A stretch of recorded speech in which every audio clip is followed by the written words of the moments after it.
I just wanted to give an example. And I think, examples are good because they're real life situations. And the only reason, and right now that, an example is being used is it's not about where the Father gets us to only have our mind on real things. So then the outward thing, it's not about that ever. The outward thing or example or situation is not that's not what's on my mind, and as someone grows in Messiah, I know that that's also what's going to be happening. But what's going on inside for real that people think already from birth that no one can see, which is sin, over and over again. Adam runs to the trees and Eve runs to the trees and only uses something to cover its nakedness. It doesn't care about the thing. It's only using it so that it can cover its sin. And so then there was an agreement made. Someone put a note at my door, all nice and spelled out clean. I'm not even sure if it was handwritten, but it was pretty big and clean and clear.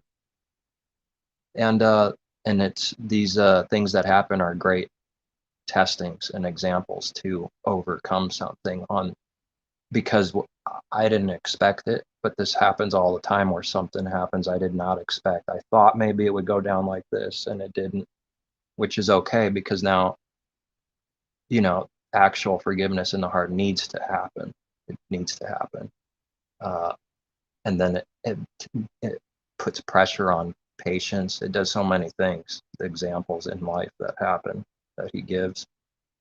In this example, it was like a miracle that I had my mind on selling the truck I don't need. And it's on my mind, but I never did anything, never got it ready, wasn't up to the point of doing it just yet. Then I found a note and somebody saying, hey, the name and number left, and it came towards me. So I kind of thought, uh, something would happen, like, oh, this note came here for this reason. It must be because it's time to sell the truck or something. But it didn't go down. At least that's not what happened up until this point, unless I'm shocked like again and something happens again that I don't expect. But so I make a time for it, a specific time, specific day, and say, okay, I won't be available past this time, but this time works, typical things. And then time passes by, it goes way past the time available given. And then a call real late. I'm like, well, I made time available. And based on what I heard, noon, 12:30, 4 hours pass by, I finally get a call. It's like 4:30. Oh, job, job. Now I can't prove what's happening there, but it doesn't sound right. It sounds pretty fishy. So then, okay, so what, who cares what it is? Next day, let's go, what works for you? He gives me a time a little bit later than 12:30. Say, okay, I'll be ready. If you want to look at it, you could come. But after a certain time, a couple hours after that, I'm not going to be home, same thing. Okay, he gives the time, he sets the time. Second day comes by, nothing, no call, no text. And that's where it's been. So it's just like, what's going on? It gives a chance to see why this happened. What is really going on under the hood to the engine, the pistons.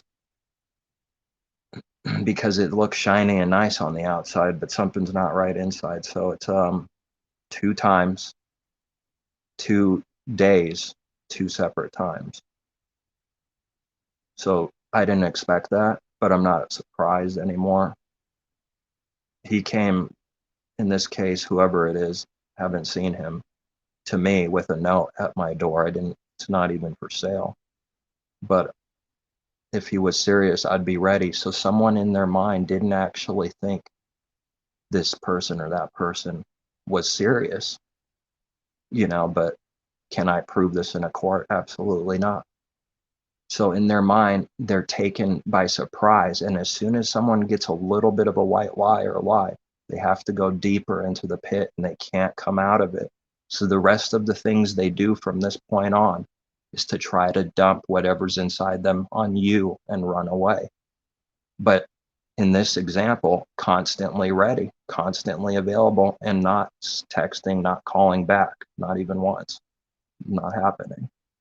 He's asking, it's all on him. They cannot believe that they're not being begged, please come see, where are you? That never happened. So so it's in disbelief. It doesn't like what it's seeing. I know that's true, because if it's a scammer trying to go around putting notes just so that it can lowball, when it sees it's not getting screwed and that there's care coming that way, being about as honest as you can be, because selling cars or trucks is you know how many times people do this and try to hide something? But, and I don't know how to give the example without just being honest, but I can't do that, even if it's going to lower it a few $100 or whatever. And they can't believe that that's happening. And that's why I'm giving this example. When they see something they should be doing, that's good to the neighbor, they are found guilt struck inside. So now the next thing is, I need to do this or that, screw this or that person, so I could dump some kind of sin and hide and run away. Because what someone cannot do now is say, I only am doing just to screw people. They can't do that. It's too cowardly. It cannot say that. Or it can't say, I don't really want to show up. Maybe I thought I did, but for whatever reason, I don't want to look at it. They can't do that because they have to project how macho and tough they are. And they think their cover's working. And we're just disappointed over and over again when it's seen. It's just disappointing more than anything. I just want something real and it doesn't exist around me here. Whereas like you hear it around here, these parts, there's just a dry desert. No one can be honest with other people in their heart. When a little bit of pressure comes to them, that's when they cannot be honest. They can be honest when everything goes how they think it should go in someone's mind. And then when it says, I'm telling the truth, it's telling the truth, and it's using it in its own mind, saying in its mind it's telling the truth. But as soon as a little pressure comes and now it lies and says, I'm telling the truth, it's doing it the same for the good and the evil. There's no distinction. It just needs to project that it's always good and true, you know. But when there's lies, it can't say, I lied, I don't want to show up, I was hoping I lowball it 50% what it's worth, I was hoping this or that, or something triggered me, I don't want to come. Can't say any of that. So wait till the time passed when it's not available. How do I know about these things? Well, I've done them. That's why. But then you start seeing them and learning not to do these things. But I've done them. Who knows how many times up until this point, like especially before being a believer, before believing, done them. Where you wait till a certain time, then it's safe. It's safe now. See, because now I can make an excuse and lie. Well, I was busy. And then you wait till the time passed what they say. And that's what happened twice, 2 days, 2 times. So now he's safe, or someone's safe, because, well, it looks like at this time, that's when he said he's not available. Now I can be free. It's slavery. This is a life of slavery. Man, who's talking about it out there? Who's caring about it? I don't see anybody around here in real life anyways. I'm not saying I never will. I'm maybe hoping that at least one person maybe someday that's not a liar and a thief continually. Is it treat as you want to be treated? Is that what's going on? Would someone like to be played games like that, lying, not showing up, not giving a warning, not caring at all, and then maybe even secretly wanting to lowball, and try to turn it around and make a profit. If that's what someone wants to do, they by all means do that. They can do that. But I'm just saying, would they like all those things turned on onto them? Is it thinking about that? Is it doing that? So then love your neighbor as yourself, do unto others as you would unto. It includes life in one simple word, but that word can be used so sneaky and cleverly. It's way too easy to forget that that's being broken all the time. I mean, anybody can look at self and say, how did I not ask myself that question when I did such and such thing? When I flipped this guy off full of rage? Is that what I would want done to me? Wouldn't somebody get angry if someone did that to them? And then it's like a circle of death, each party not doing or caring about that. So then it's just a giant pot of hypocrisy continually. And I'm not here to say that his people are just boom, they're never a hypocrite, never make mistakes again. Because it just isn't so. They'll make mistakes, but they don't want to, starting to care. That is the difference, having the Spirit or not having the Spirit. And those that don't know the Father, they don't care at all. It doesn't bother them. They'll do it again and again and again and again, where now we need to start going in the other direction and start doing it less and less and less and less and not satisfied until it's overcome. It should be somebody's heart about any given sin, And if that's the heart, well, then it's on the narrow and straight, as they say, even in this world. But narrow and straight seems to mean something altogether different. Facing fears is like rock climbing. And then that's the definition of proper fear and overcoming battles and fears and temptations, weaknesses. If you can just put it all on a giant rock or football, then you never, ever learn the real meaning of those words or care about them, the secret things in the heart. But it does it concerning rock climbing. It does it with basketball. It's sharing the ball. It's humble, selfish. Selfish. It's selfish, selfless. Third time, I guess. And that's the definition of selfless. Throwing a ball to someone in front of billions of people, potentially billions. Who cares how many people see it? They're out there for potential billions playing a game and making so much money for this. Does it make sense? Something that's not needed in society, if you want to start speaking carnally. Something that's not absolutely needed for survival gets paid the most. Well, I wouldn't expect anything different in Satan's kingdoms. That means whatever is actually important and needed is being stepped on and being hidden. Hush, hush. That's why they always put that finger up. Shh, we're devils. And they don't even know why they do it. It's the truth.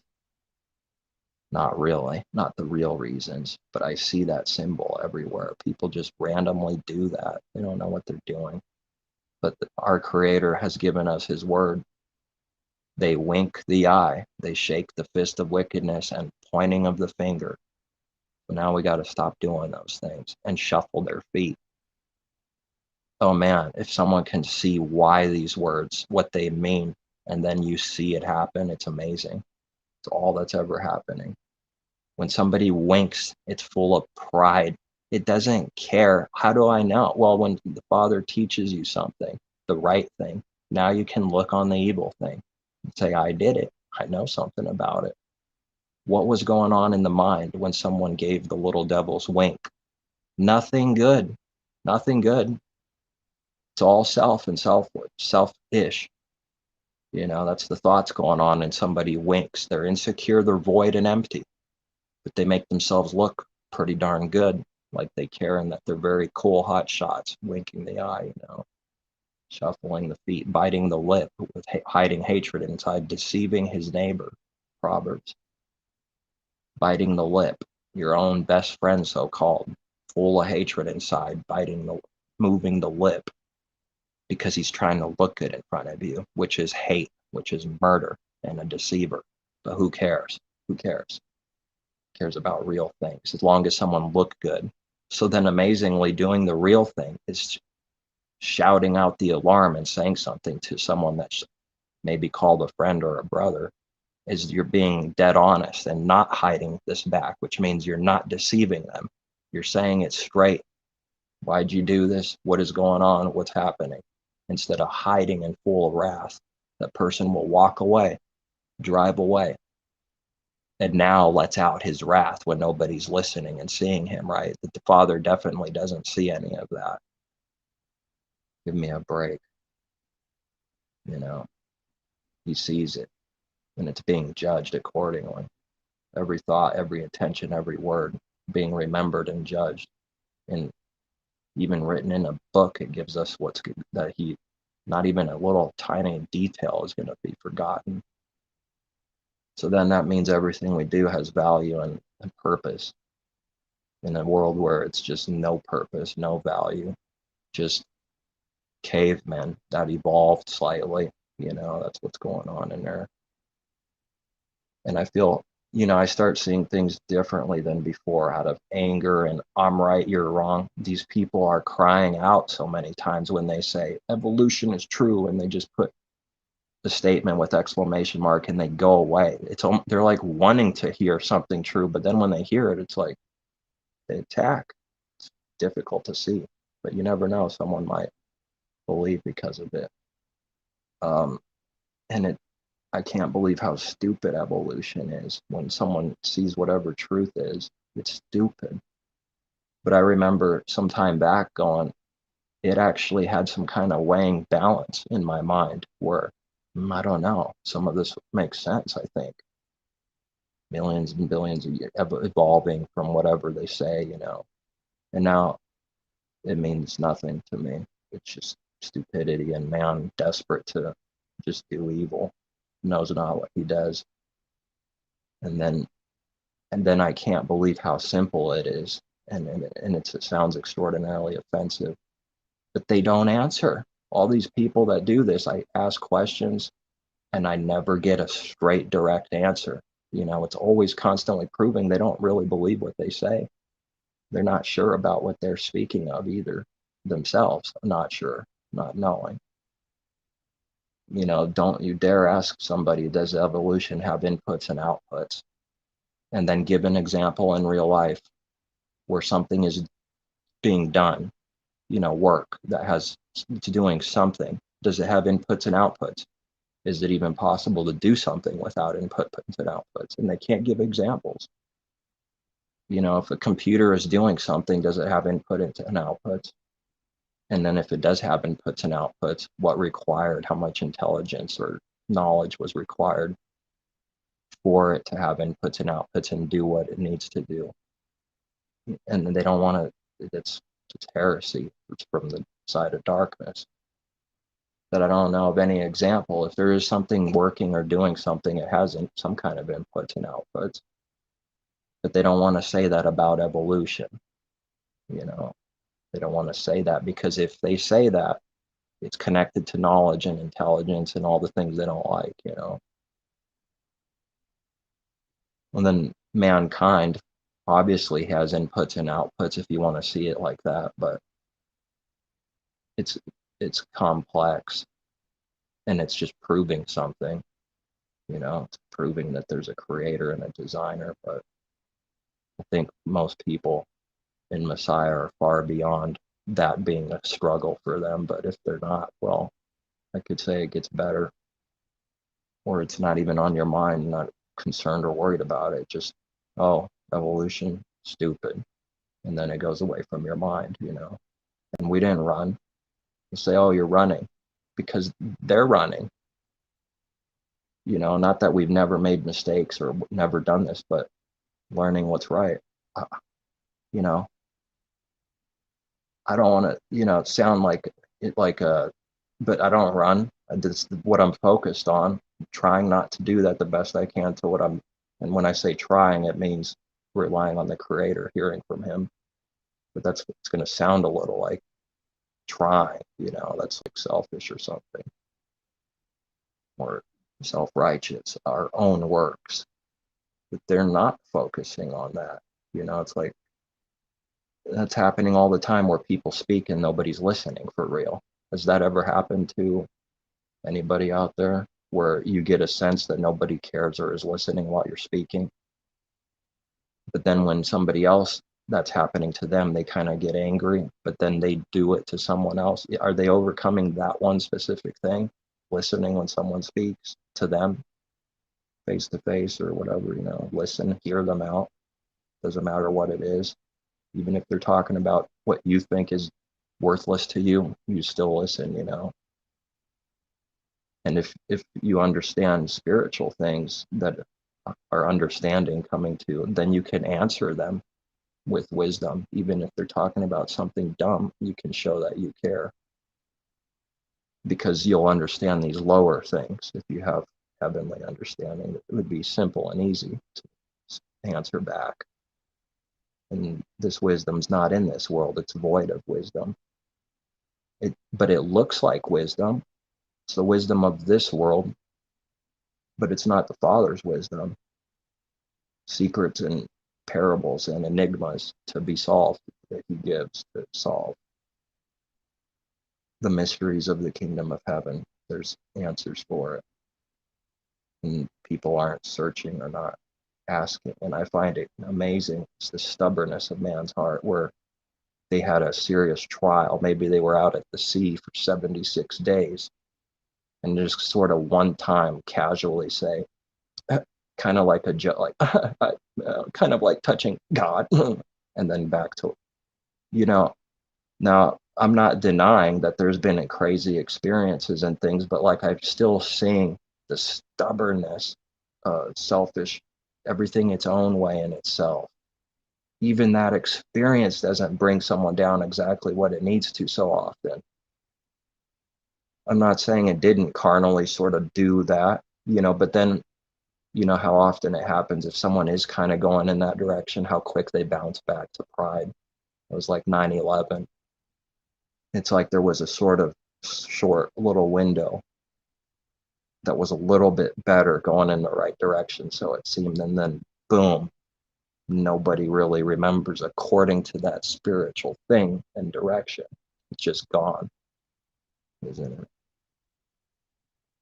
Now people can say the same words, you just remember the same words. Yeah, but this is separate from people losing lives, and it's not even talking about that. I'm saying like the heart, what it was leading to. It looked like maybe for quite a few people, it was like Christmas for 10 days, something like that. I'm not saying literally 10 days, but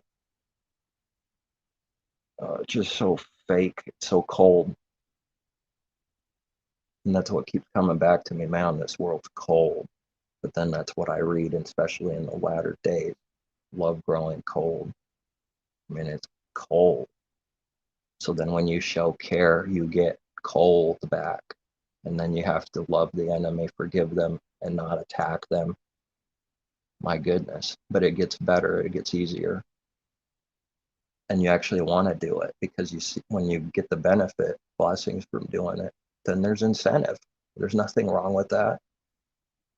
You're doing it because it's good and it receives blessings. That's false incentive, They just can't comprehend there's a good way, that there is a good incentive that's not perversion and crookedness, like I'm going to go give someone something, but the incentive is crooked. See, they're only seeing that kind of incentive. Where in the scripture does it say that for this being part of why someone does something is evil? They're not understanding that we're only speaking of real things. Actually wanting to do good for the heart is never evil. And that's a weird thing. It's something I see in my mind, but I don't know what kind of words, that's the best I could do. They're not seeing it right. It's not seeing it right. if it were to say like or think that's some kind of evil thing, incentive. We're only talking about actual faith or actual good, not the fake thing. When we read scripture, it's only about the real, whatever the real thing is. It's only that. So whoever believes on Messiah won't be put to shame. It's only connected to whatever belief really is and what the works really are and what shame really is. It's never even remotely the false thing or faith. It's never the false faith or false thing or images only with no heart, no reality. It's always the real thing. And if we read the word faith, then it's always the real thing, unless otherwise made mention of or notice, something. But unless we're speaking of like a false faith or whatever, but otherwise, I mean, these scriptures could just be used so easily to trick people into like some shallow, easy thing that you could just overcome in one day, and poof, it's out of their mind. And it really is like going in one ear, right out the other. The stubbornness, you speak, and then like you might as well picture a bird, and it just takes the seed, the word you gave. Like look up at the bird, shake your fist, you bird, because that's what it seems like's happening most of the time. But just people won't hear. They can't hear the words. So it's like it's all backwards with the kingdom of heaven. There's no false intention reality. I know I've said that a lot of times, but it's a thing I'm saying. There's no reality to whatever the true thing is, the truth. You won't have millions of people behind you for false intentions. The reality will line up to it. People will literally not hear, so many, and not agree with you and not support you and not be behind you, by your side in this world. There's like no reality to it. It's like the Father won't allow it. And then you have to still do the right thing anyways. So someone in their heart will say, why should I do this then? What do you mean? If the world's going to be a destruction at the end, then what are you evil people doing? They don't understand. It's nothing with what's on their mind at all. The whole foundation's corrupt. They were giving the gospel, and it seemed like the world was turning upside down. And then what? The wolves came and started attacking. They think that won't happen again. We're doing it anyways, even if it leads to death. They don't see the real thing in the heart. That's the valuable thing, not producing a product. That's a false, corrupt intention to produce some product so that you look good and you got numbers. Someone doing it for that reason, that's not good. There's one scripture I'm asking about a little bit. People who are right there, but they weren't with the disciples. But Messiah says they're not against us, they're for us. And I think some of what I'm seeing there is if they're leaving you alone, just leave it alone. Whatever it is, just let it be. Don't attack, don't do this, don't do that. And so I see some value in that, and people are doing, just stay away from people's business. And I know I haven't done that perfectly. Where you sort of just barge in and kick the door down. Hello, I'm here. You're all frauds. Get on your knees. That's what the picture looks like that's being done spiritually. And now I know I had what seems like now a partner in crime that fed me a lot of but I was guilty still doing nevertheless.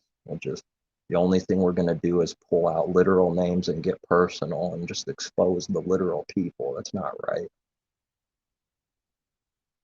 And yet there is a way to do it right, where you could talk about any kind of sin that will be accused as evil all the time. But I'm seeing a difference between these two things, where you just grab like a personal name over and over and over again, show their face and say fraud. You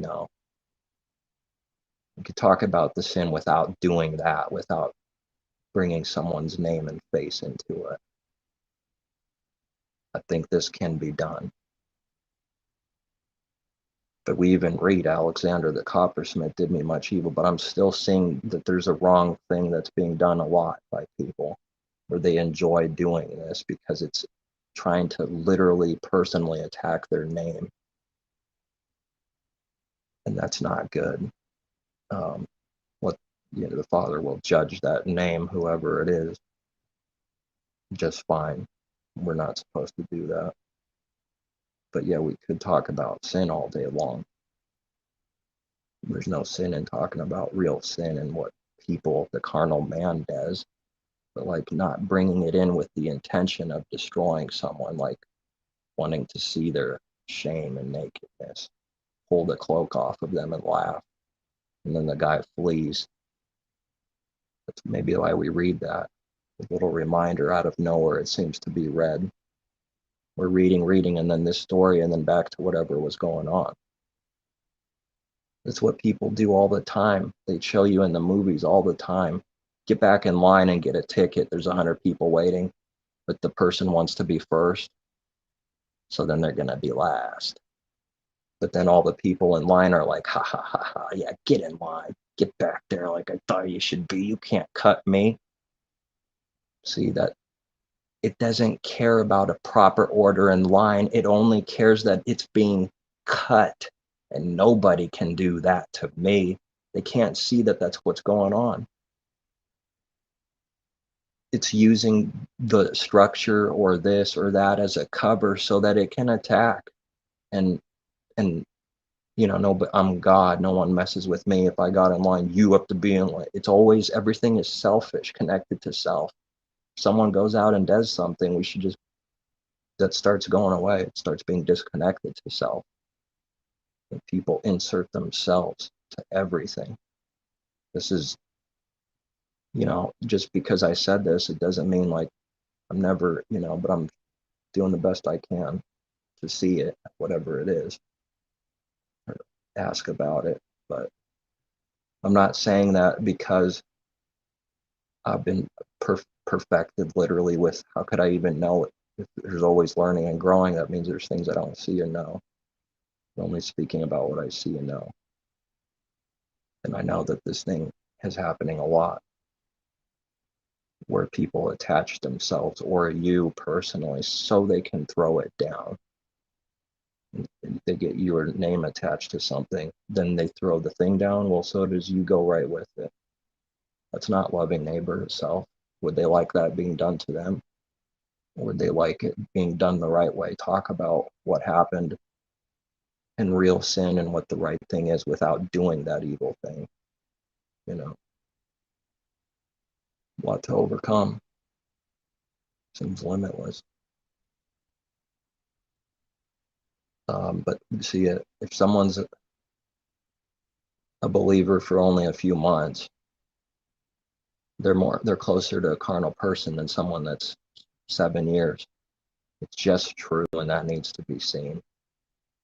But I could see the carnality of the first few years, like compared to later. And then, even though I don't really like that, I mean, I just know it's true, but I wish it were quicker sometimes. But if a few years go by, I should be able to say the same thing about wherever I am now, carnal compared to a few years later, but not, it's only in comparison.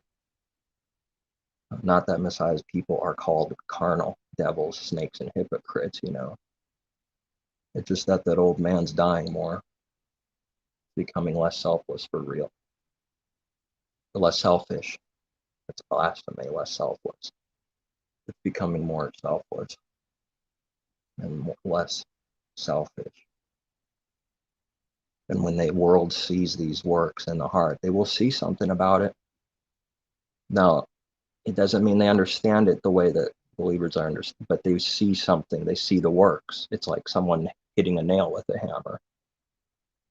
And you see someone's hitting a nail with the hammer. Maybe not the greatest example, but it doesn't mean they understand it, but they can see it just as easy as anyone else. This guy's hitting a nail with the hammer. That's the point. So then good works of the heart, let your works so shine, is, well, it's more than just one thing. You don't even have to be physically doing anything. That's what, to see this thing, good works in the heart are being done in the heart, which, I mean, is included with doing things, but not like people think in this world. You could just, it could be really simple. You just answer someone honestly at the register, and they see the good works that they're not seeing with everyone else. You know, I know it sounds crazy, but I know I'm seeing this in people. They're seeing things and they don't like it. And there's nothing special we're doing concerning like naturally so often. It's nothing that stands out or even saying the same words, you know. And yet the works can be seen by people, even if they don't understand it. The enemies are seeing the works, but they forget them quickly. They can never remember the good you did to them or whatever, care, but they'll remember the one little speck though, you know, whether it is a speck or whether they think it is, they'll remember that and not remember all the other things you ever done or said to them that were good things. Just forgetting it like as if it doesn't exist. When we start seeing this, we say the words. People just forget it like it, and it sounds crazy because the carnal man, when he hears those words, he's thinking carnally what that means, and it's insane because it's not happening like we're saying. But spiritually it is, and it's huge. They forget. You know, that's what happens when the seed goes away, the word goes away. I've seen it in religion, Christianity, seen people that are growing up in church but not members yet. They get a little seed coming their way and it's gone forever. You never did anything like that before. It's like when they hear or read it, it's true words. If it doesn't matter about the letters over a phone, if it's coming from the Father's Spirit, boom, it's like speaking to them. And that's what the enemy cannot hear. They read it and snakes go off in their mind and it attacks and hates it, even though it's not oh, maybe I'll be a member someday and whatever. It hates Messiah just as much as the members or any of them or this or that person. It doesn't matter. Anyone that's against Messiah, someone that's not a member in the church world, I've seen these works. It's a vicious enmity, and the word goes away from them, and the never is spoken of. It's as if you never said anything. They won't question you like people would normally acknowledge something exists by saying, oh, what do you mean? What is this? Why'd you say this? None of that happens so often. And it's the strangest thing to see, and it's disappointing because you have to walk away as if you don't exist, which is building something, but you do have to accept it so many times because it's as if you don't even exist. And then you start seeing the reality of Messiah's people are hidden.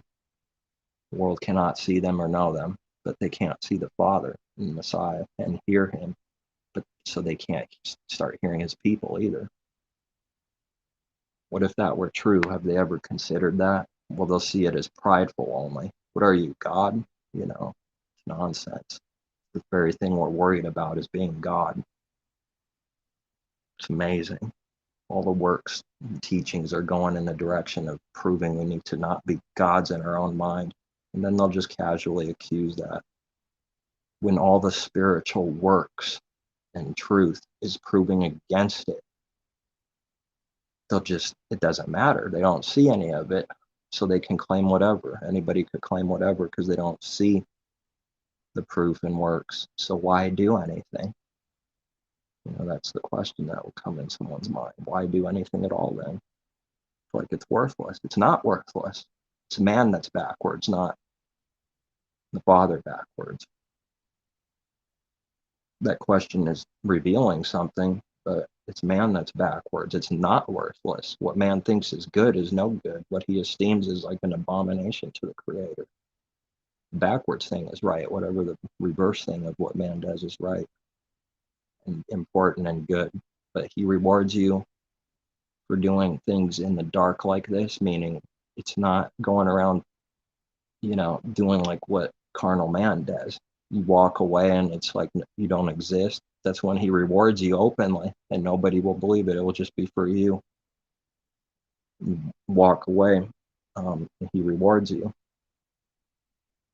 The Messiah says after healing someone, don't go around saying this, And then the guy goes around saying and screaming that this happened. Well, it's not on Messiah now, because he said, don't go out doing this thing. But why? What's the heart doing? Why is he saying not to do that? Because of the intentions being mixed up and corrupted. Because of the fame, instantly wanting to use something really good just so the man can get recognition for himself or whatever the intention is. And then, so we read a few times, I think, at least a couple places. He says, like, and someone would think in their own mind, why is he doing that? Isn't that what should be doing? And he's saying, don't go around telling everyone about it. Keep it like basically to yourself. It's a pretty amazing understanding, because we've done the backwards thing for a long time, since the beginning. So then now it's time not to do the backwards thing anymore. So then I've seen situations where you're caught right in the middle of ready doing it, and then you say, no, don't do it. And you see the negative worldly perspective consequence for doing what's right. And you see the value carnally for doing the wrong thing. It comes like to light.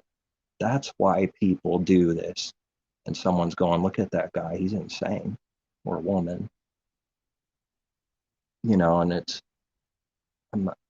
I'm just saying, like, it's going to look insane constantly. It's what's going on in your mind. You're seeing things, or will see things, and see why you've always done, or other people have always done this thing, because there's worldly benefit. There's incentive. And when you don't do the wrong thing, you could see the worldly hurt that's going to come out of it, or persecution or shame for his name. Like, it's going to be a test whether you're ashamed of Messiah, so then you do the worldly thing, you'll go right along with it with no persecution or shame. But Messiah says those that are ashamed of him, he's ashamed of them. And that's a reality. That's what a believer would be like, maybe starting to care about, worry about. They don't want that happening. But the world, though, he'll not in one day, just throughout time, it's going to prove every word, whether someone has faith or not, and that's how it grows, through uncomfortable worldly persecution. That's the only way it's going to grow, testing, which means you're going to lose more people, lose more, maybe family members for being on your side, where now they have to pretend, but secretly they're against you spiritually, And then there's like no real oneness between light and dark. It just can't be, and that's not comfortable. But anybody that's of the Father is learning to really care, and they don't understand how much you care, but it's going to look like you don't care about them, right? When it's them that haven't learned how to care for real, but do everything to make it look like they do, which is the crooked thing. Because whatever is real, no other thing needs done except the real thing. Now, I had a little thought and temptation just the other day, and I think the examples are good, where I've had this thing on my fridge since June. There was somebody I know, a wedding day on June 6th, 6/6. I was thinking, well, maybe that's a carnal wedding, man and woman, 6/6, June 6th. But it's been there ever since this year.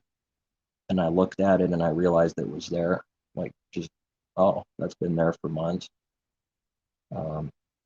I walked away from it, and the temptation that came to mind was, well, if he comes over one of these times, he'll see that.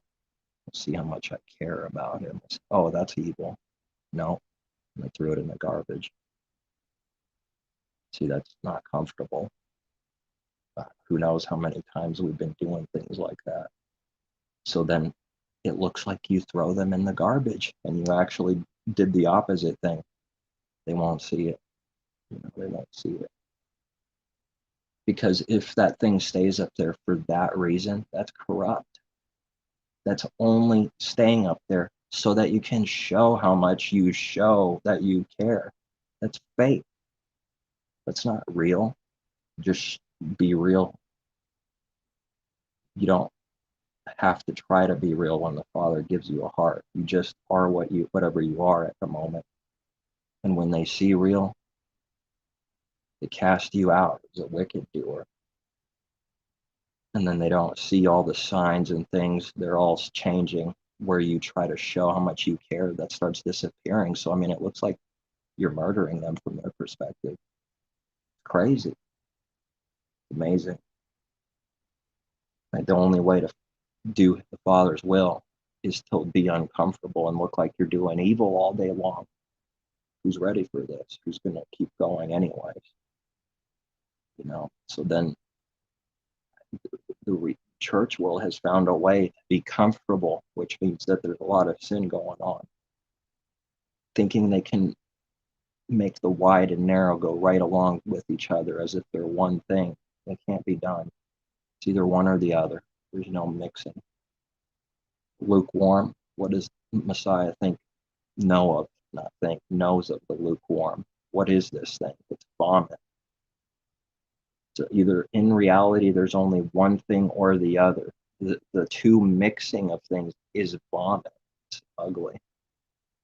So that sort of exists only in a delusion or sin, but there is no reality to it. In reality, with the heart, someone either sinned or they didn't sin. They didn't do 50-50. This is amazing to me. Because it was either a sin, and now we're aware of it, and we say, okay, that was no good, or it was the right thing. It's one or the other. But looking like mixing things. But that whole thing is no good, darkness. The whole thing as one mixed is darkness, but it can sort of look like. And so look at the world. They love mixing things. They like mutations, monsters that are like mixed, animals that are mixed with humans, with other animals, constantly mixed around. Crazy. It loves beasts, symbols, skulls and bones. I saw this weird looking beast on Satan's shoes the other day. I found something about that. Like, this is crazy. They're claiming there's a drop of human blood in there, and I think it might be true. I don't see, that's how crazy mankind is, especially way down in like deeper sin, like the more hardcore, real rich and famous. It's like a deeper sin. I wouldn't be shocked. God, I don't know if that's true, but there's like what looks like blood shaking back and forth in the shoe. It's sick. But everyone's going, wow, this is cool. So then it's like a struggle to believe it's sick, right? Or whatever the sin is, it's going to be a struggle to go to this side, because part of you, flesh, actually believes it's good, this sin or that sin, and it's a struggle. But then the spirit is saying this is sick, but then there's still a part of you saying it's not sick. This is what is someone going to do? That's a war.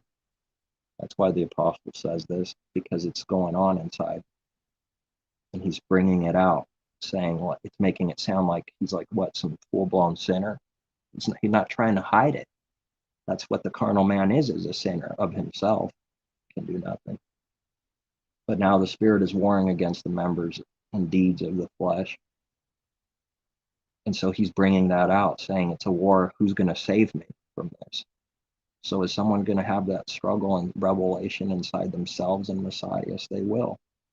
It's not an excuse to sin. It's just true. And then it'll be valuable for them. Wait, might be on the right path then if that's what someone's coming to find out. But I hear that phrase spiritual war and all these things so often, people using scripture and for them they haven't so many of them, but you only know them by their works. And this is an amazing thing because the works are of the heart and they're things that the Father sees and they're the important thing. But a physical thing, like whatever it is, it depends what the works of the heart was, whether it was good or evil for that person. See, so it's not to cast away all that physically helping someone. It's not to cast that away, but it depends what the heart's works were for them, whether that was good or evil for them. But the work all by itself, cut off from everything, okay, yeah, sure, that's fine, but that's not what Messiah is speaking of. It says, as the hypocrites, they long prayers in the street and all this stuff, showing up when they fast, all the good they do to be seen by men. So it's like every opportunity for good works, it's like needs to pronounce. And I have considered even these examples, some examples of whether I'm doing it or not. But then if I don't give an example ever to anyone face to face or not, just saying for everyone, then I see like a lack of opportunity to really give an example of what the good thing and evil thing is. So it's like, when are we doing this and when are we not? I don't know. I still have to find out more about it, but I believe it can be done the right way, but it's a fine line, It'll be accused always, no matter whether it was good or evil. It's always going to be accused by carnal as the evil thing. But it's like such a good it's such a examples are so good to bring something out though, like with the wedding card. But that is speaking of good, like a good, whatever the good work is, that was speaking of that. So I don't know, is this sin that I'm doing? It depends on the intention of the heart, but I'm still wondering, it's it's just, that's where the care comes from. You start becoming concerned,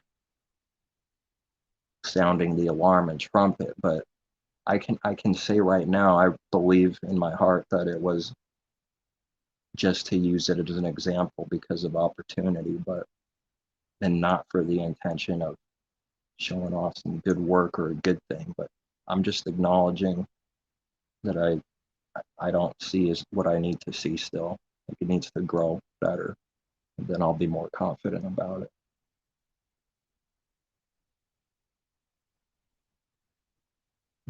But so many things happen to somebody throughout time, and so then all these, you have to like fade away from the world because everyone's wanting attention so badly, like for what they do and the reason, money, usually always connected.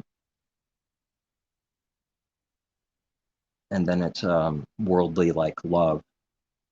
It's like going in a direction of opposite of persecution, tribulation. That's what it is to go along. But as soon as a little bit of real sin is talked about, man, does the devil seem to come out of people. Man, does it rage. Oh, I'm not doing, so then if it were said, I've already seen what happens so many times, but like that whole thing like needs to start. You don't go in and just do that just to, you constantly need Father showing you when to do, what to do, for what reason, what to say, when not to say something. As the teacher, Messiah is the teacher. Otherwise, how does someone know? But like that doesn't make sense to the carnal man. What do you mean? How does he know? But to me, I'm like, it's as real as it gets. How do I know? I won't know unless he's showing me. There's no higher anything. There's no authority. There's no teacher with the carnal man. How do you know? But the pride, he thinks he knows. And whatever that thing is, it's not the right thing. So then in reality, we don't know. And then coming into reality, it's going to be attacked as stupid and cowardly. But it's not. It's the carnal man that's stupid and cowardly and doesn't actually know. So then once again, it's like his people are set up to look like whatever the world will claim: coward, stupid, evil, weak. But in reality, the weak are strong. But they'll say it's weak, it is a bad thing. It's amazing.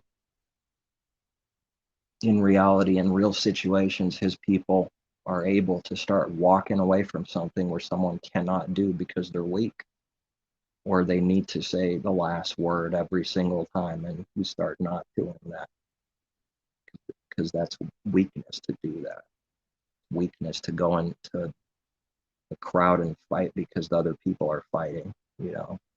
Strength is to walk away as if it doesn't exist.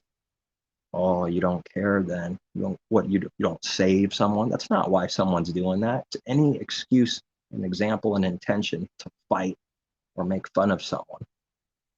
Any cover or any slightest excuse that covers them so they can do what they really want, boom, it's ready to do it.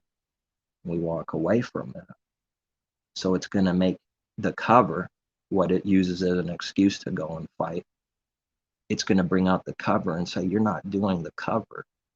You don't care about this person.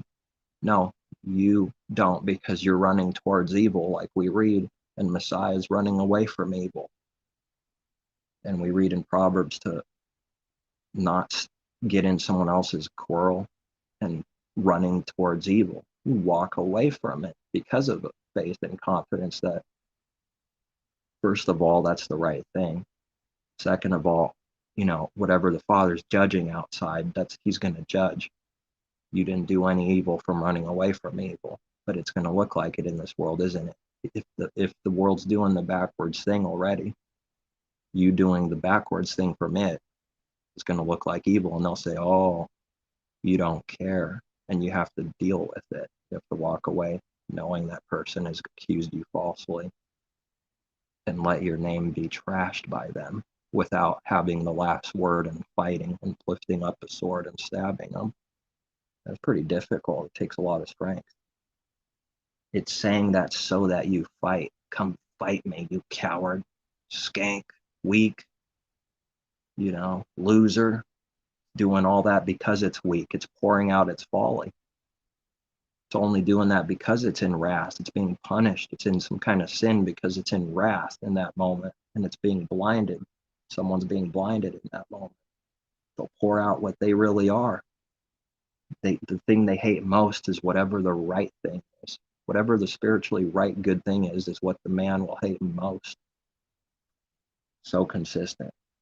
So if you, according to the world's ways, walk towards evil, then the thing that's hated most is if you walk away with your heart, not just with your feet. There's a difference. Because someone could walk away with cursings and hoping evil happens, cursings, hatred, having the last word, but actually walking away with the heart, and therefore walking away properly from evil. That's what they'll hate. And but they'll chase you. It's going to come with a gun and a knife. No, they won't. No, not with the Father by your side, unless he purposes that. They'll be fearful. They'll run away. They can't. And if somebody chases, well, Messiah gets away until the proper time. They can't catch him because the Father's got his back. He's protecting him. And we even read it directly. He got away because it was not his time yet. They're not seeing what that means. It means ultimate protection and sovereignty and authority of the Father. But when it was the right time, they caught him. But he got away so many times. Who knows how many times he got away? We even read it a few times, let alone in real life. How many times must have it happened? Who knows? Many.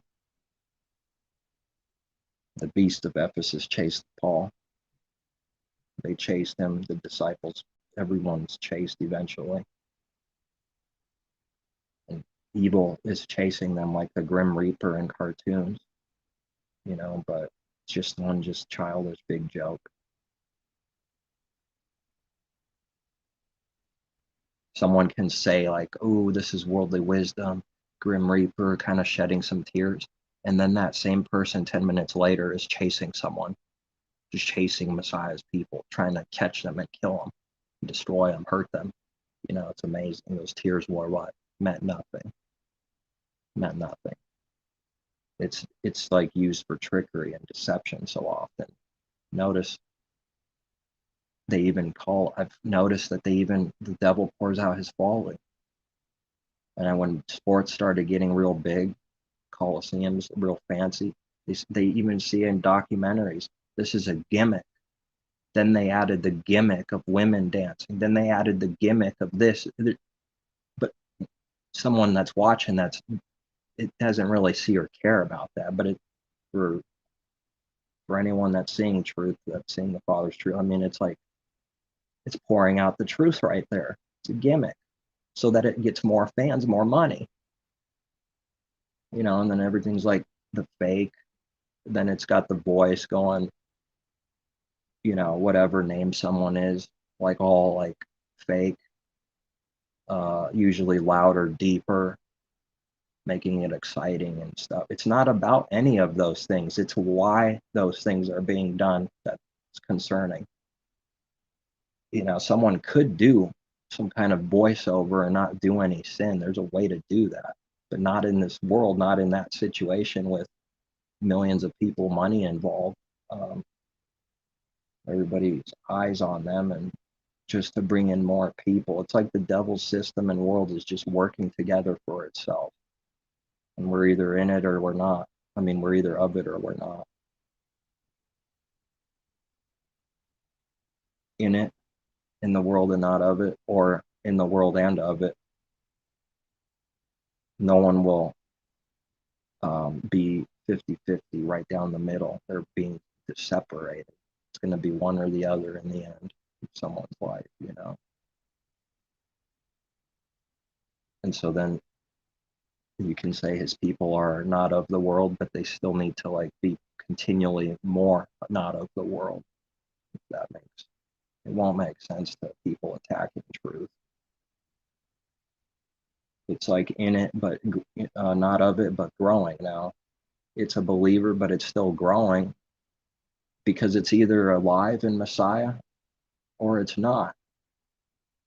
But there's also an understanding that it's either alive and it could be a 5-foot tall tree or it could be a 5 inches tall. That's true. But both are of Messiah still. And then those that are not alive, they're not, period. Because they haven't been born yet. They haven't seen the light yet. Just like a plant sprouts from the earth and boom, there's light. It sees light now for the first time when it pops out. Green life, sees the sun. So then someone born sees the Father, but this needs to grow, just like that plant needs to grow. That means they'll get closer to the sun. They'll see him better, more. Will get stronger. That's strength. Someone not born yet is not very strong. They don't even exist. It's going to sound offensive. It's just true. No baby before they were born. I mean, where were they? Where were you when the foundations were, fathers rightly judging even some righteous mockery or scolding that's due for carnal man? Where were you? And you're talking like you're God, like you're a king. Where were you? You didn't even exist. That's what I read there in Job. That's what's going on. And so where are these people talking swelling words and they're not even born yet? How could they see at all? If a baby doesn't have eyes before it's born, does it? Or before it's conceived, at least. Can't see anything if someone's not born concerning his truth. They can't hear anything. And then the evidence for that will be true if the works prove it. Those that are not of Messiah cannot hear his words. It's just an absolute spiritual truth. And it's pretty frightening how true it is sometimes to me. But they will do anything and everything they can to make it sound like they know. See, so it's very, the world's so messed up. That's being desperately wicked, not honest. Because it's never saying, I don't know. It's never being honest when it doesn't know. It always knows everything. In reality, we know nothing, and now we need to learn real things.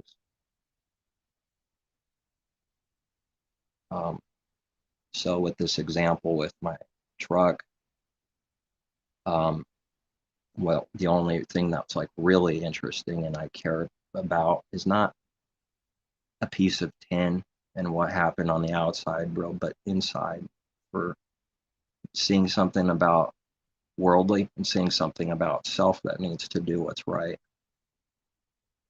And then you have peace when you don't have anger and wrath and wanting to attack and revenge and I'll play some tricks with this guy because he's playing games with me. And when you don't do any of those things in your heart, you could fall asleep at night and they're not, it's not even on your mind. It's pretty amazing. That's so incredibly offensive to the man or woman that's doing the evil. They need you to do all these things back because that's recognition. But what I'm saying is we can't do the right thing for the wrong reason. Even that's a sin, meaning I'm going to stay away just so that, in spite, sort of like I'm going to stay away just so he doesn't get attention. Man, how could someone do the right thing and not do that also in their heart? Pretty difficult, pretty fine line. But then with the Father, all things are possible. It can be done. So then even the right thing, it's almost looking right, it seems right, could still be done wrong, not perfectly, because if that's the intention, just what does that do? Well, it's to make him angry, right? To stir up wrath, to do this, to do that. And I'll do the right thing just so, how do you say it? Just to walk away so that they get like angry and get no attention. If we do the right thing, that'll happen anyways. Oh man, it's a fine line. You do the right thing, that will happen anyways, but you didn't do it for that reason. That's the perfect thing. When doesn't this apply? Who knows how many times we haven't seen it. But those who ask, they'll end up seeing with their heart they ask. So is the world praying about these things? Is it asking about these things? It's laughable. It's not. It's like not even conceived the thoughts of these things to ask for, it just is, because that's how it was for me. Never was on my mind, never cared about it, didn't know anything about it. Only knowing about evil in that it happens a bunch and that we've done it a bunch, but not really knowing what it really is and why it's being done and what the good thing is. But just always angry and wanting to attack and revenge, because we read the wicked don't sleep unless they do evil. What does this mean in reality? Oh, it's a difficult thing what it means for the believer. What this means is they're quite happy to do evil to you or anyone else. And that's how they sleep. And you're learning to do the opposite thing. This is like tormenting. It might make you want to be jealous of the envious of the wicked, of the unbeliever, the unjust. Because it's as if are they getting away? And then how come we read that so many times? It's like a back and forth. If someone wants, what's that? If someone wants to teach someone that they get away, you can pretty much do it with his word, because it's going to sound a little bit like it. Job, Psalms, or Psalm. But there's a reason why it exists, and I see something about it. It's because that's like the proper thing to start happening in your mind and heart, is like, are they getting away? Don't let them get away. And then yet you can't do evil with your heart. but you just leave it to him to judge. And so often you never see the person again. Now in the carnal heart, oh, it got to see him again. It's got to show itself. Maybe not necessarily face to face, but it's got to touch its things, because it says don't covet your neighbor's wife, your neighbor's things, or anything that's your neighbor's. So then it needs to go and touch the neighbor's things, because that's touching the person, because it's connected. It's speaking of all things are from the Father, but it can be said it's that person's things while it's his things. Now to touch that person's things is to touch the person. I'll just key his car real quick. But they think Messiah's people aren't ever tempted with sin. It's so crazy. Temptation's not sin. It's just not doing it in our mind and heart is the right thing. Not that temptation itself isn't sin. But those that are not of him, they can't see the difference between real temptation and completing it in the mind and heart, let alone doing something literally. So if we were to speak of like temptations, they would just say, ooh, that's a wicked carnal man. He must not know, he must not be a believer, that's for sure. He's a deceiver. And then you read, Messiah was tempted in every way. They didn't see that coming. I'm not saying to do it for that reason. It's just true. They can't, when someone's attacking, they can't see one step ahead. That scripture's not in their mind, because the only thing in someone's mind is stumping them, attacking them. And it's like wanting to do that. In the believer's mind, it's like needing to be calm, ready, seeing all things, searching all things. Scripture comes up, you see one thing and it's looking at 20 other things. It's like always ready. That's the perfect thing. But an attacker is like, you give them one verse that seems so simple to you, and then they get angry because they didn't see it coming. And then you attach the true meaning, the thing they're hating, with the verse. All of a sudden, they despise that verse, but they acted like they loved it, seemingly acting like they love it. It's preaching about it even. When it comes to real situations, all of a sudden, I don't see the works. And I'm speaking of those that are attacking for real. That's what there's a consistency to it. They can't see like one step ahead. This is like a blinding, So then if we're doing the right thing, we'll see, instead of being blinded, punished like that. Wrath is the man's carnal wrath, the bad wrath. There's like blinding attached to it. Man, is it true?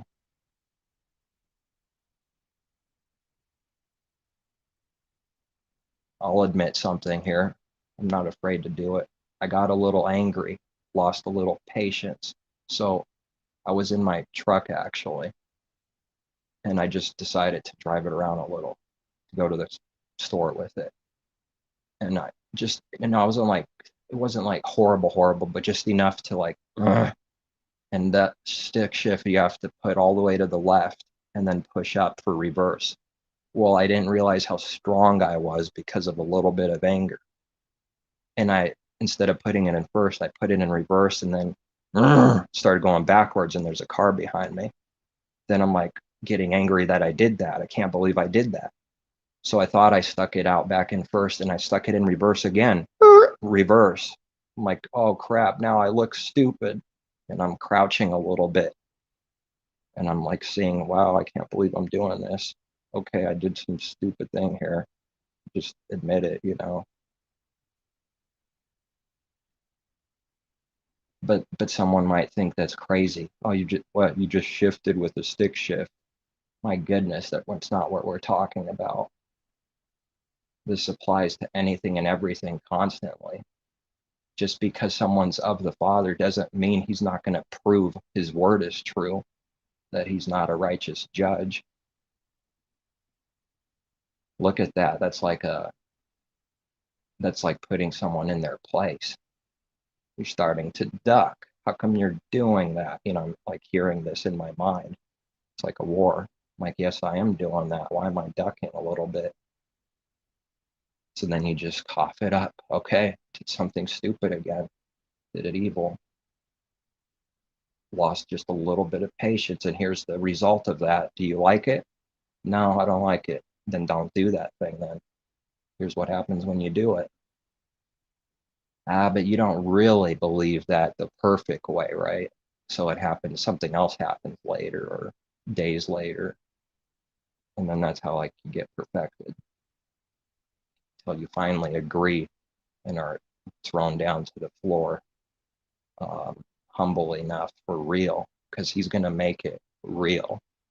There is no trickery. It can't be, oh, I'm humble with words because I say that. No, it will be real for his people. He'll make it real. It's gonna they're gonna be beaten down until there's nothing left to beat, basically, spiritually. Maybe that's why Messiah is whipped and beat. They're not seeing any of this. And it's taking on sins and everything else we read that's true also. But it's like being judged right now for sin. We're paying for knowing the Father, paying for knowing Messiah, paying for our sins right now. But this is a good thing because it's for the purpose of correction right now, and not like tomorrow or in the distant future constantly. And then tomorrow it's tomorrow, and then tomorrow it's tomorrow. It's kind of like in how an addiction works. Tomorrow is tomorrow, and tomorrow will be tomorrow again, right? Think I don't know something about it? Yes, I do know better than anyone else. But where I think finally, come on, hasn't it been long enough? Haven't you proved your point? And it's still not enough. It's like, man, what's the bottom then? With this sin or that sin or this struggle or that struggle, what is the bottom? And finally, you drown and die. That's the bottom. But like on an individual thing, not, but like as a whole, yeah, eventually the old man dies, literally. Always wanting the perfect thing. I can't imagine what it is to just be perfectly walking in the Spirit every second of every day. I mean, that's got to be a massive amount of tribulation coming that person's way. And I'm saying that out of, I know I'm not there yet, but I could see, he's shown me enough things to see that the more of this, the more of that too. Because it's like the world's so backwards, it doesn't see what backwards is. And if it sees I'm just saying, if it sees the perfect thing perfectly all the time, I mean, that's going to be a lot of persecution. Look at Messiah's life. That's all it was. He's the example, actually, of that. He didn't have any friends. He didn't know anybody that cared about him, except for those being led up to believe. But even they didn't believe or receive the Spirit yet until the proper time. He could see that they didn't understand what he was understanding already. That's a tribulation. But what did they do? Yes, Master, we understand now. And he says, do you now believe? Do you now believe? The only reason he said that is because he knows they don't, but they don't want to admit it. Believers will do it. We've all done it. It's letting go of that stubbornness, pride, looking good all the time. We know what we know everything. The more we say we don't know and it's an honest thing, the more that someone will actually know. That's the truth. So then it's like a serious wisdom that the Creator has done, somehow bringing all this out through being blind. It like needs to be blind first to bring out all these good things and learn why they're good and prove that they're good and that the evil thing's evil. And so then slowly but surely, it's like a miracle, but we start agreeing with whatever the good thing is, because he's proved enough for this thing or that thing that's no good. I've never got any good out of it anyways.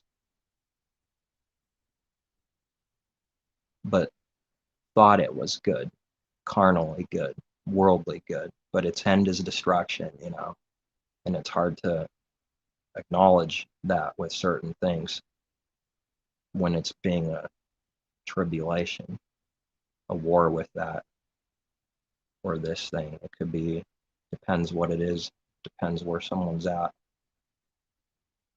this thing or that thing. You just keep going, just keep admitting, keep believing. Slowly but surely, it's like somehow you can look back while you think there's no change, and boom, there's a little bit of change. But a few days or a few weeks or months seem to have to pass by so often to see it. And that's weird because in scriptures, there's quite a bit of times where someone just looks up and it says, "Behold, there's something right there." And I kind of used to read that with not understanding. Like, what is it? Just appearing? What are they, blind? What are they, blind? I'm like, wow, that was me. And then those situations do happen. It's weird. It's strange. Because while you're doing this or doing that, something's going on in your mind. And you're not even remotely thinking about whatever that thing out there is. And then you look up and behold, it's right there, because the mind wasn't seeing or thinking about it at all. And boom, it just appears. I suppose someone will know about that thing when they know for themselves. When they see it, then it'll be like, wow. But that's what we read, and I've always wondered, what on earth is that? Seems like, what is that? Did they not see? Were they not looking? What do you mean, behold, and boom, they look up and something's right there? Sure enough, it happens sometimes. There's like a spiritual understanding with that, where it just appears.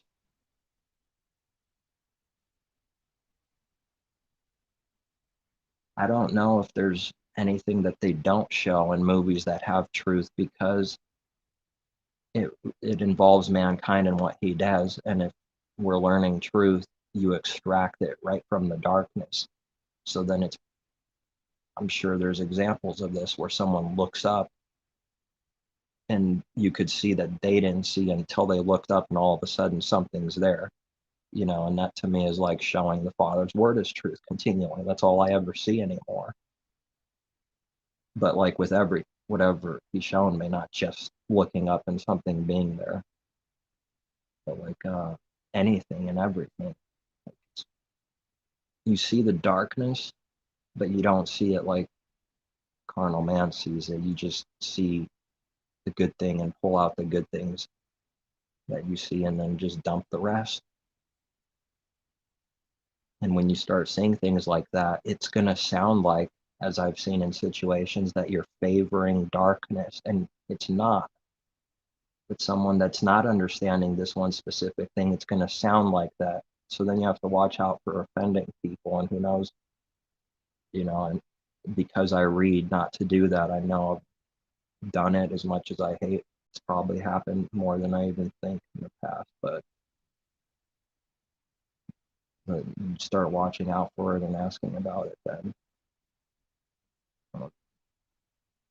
maybe sometimes you're not supposed to go full on this or that. It's like maybe before someone does something, they should always ask the creator. I guess that's like the perfect thing.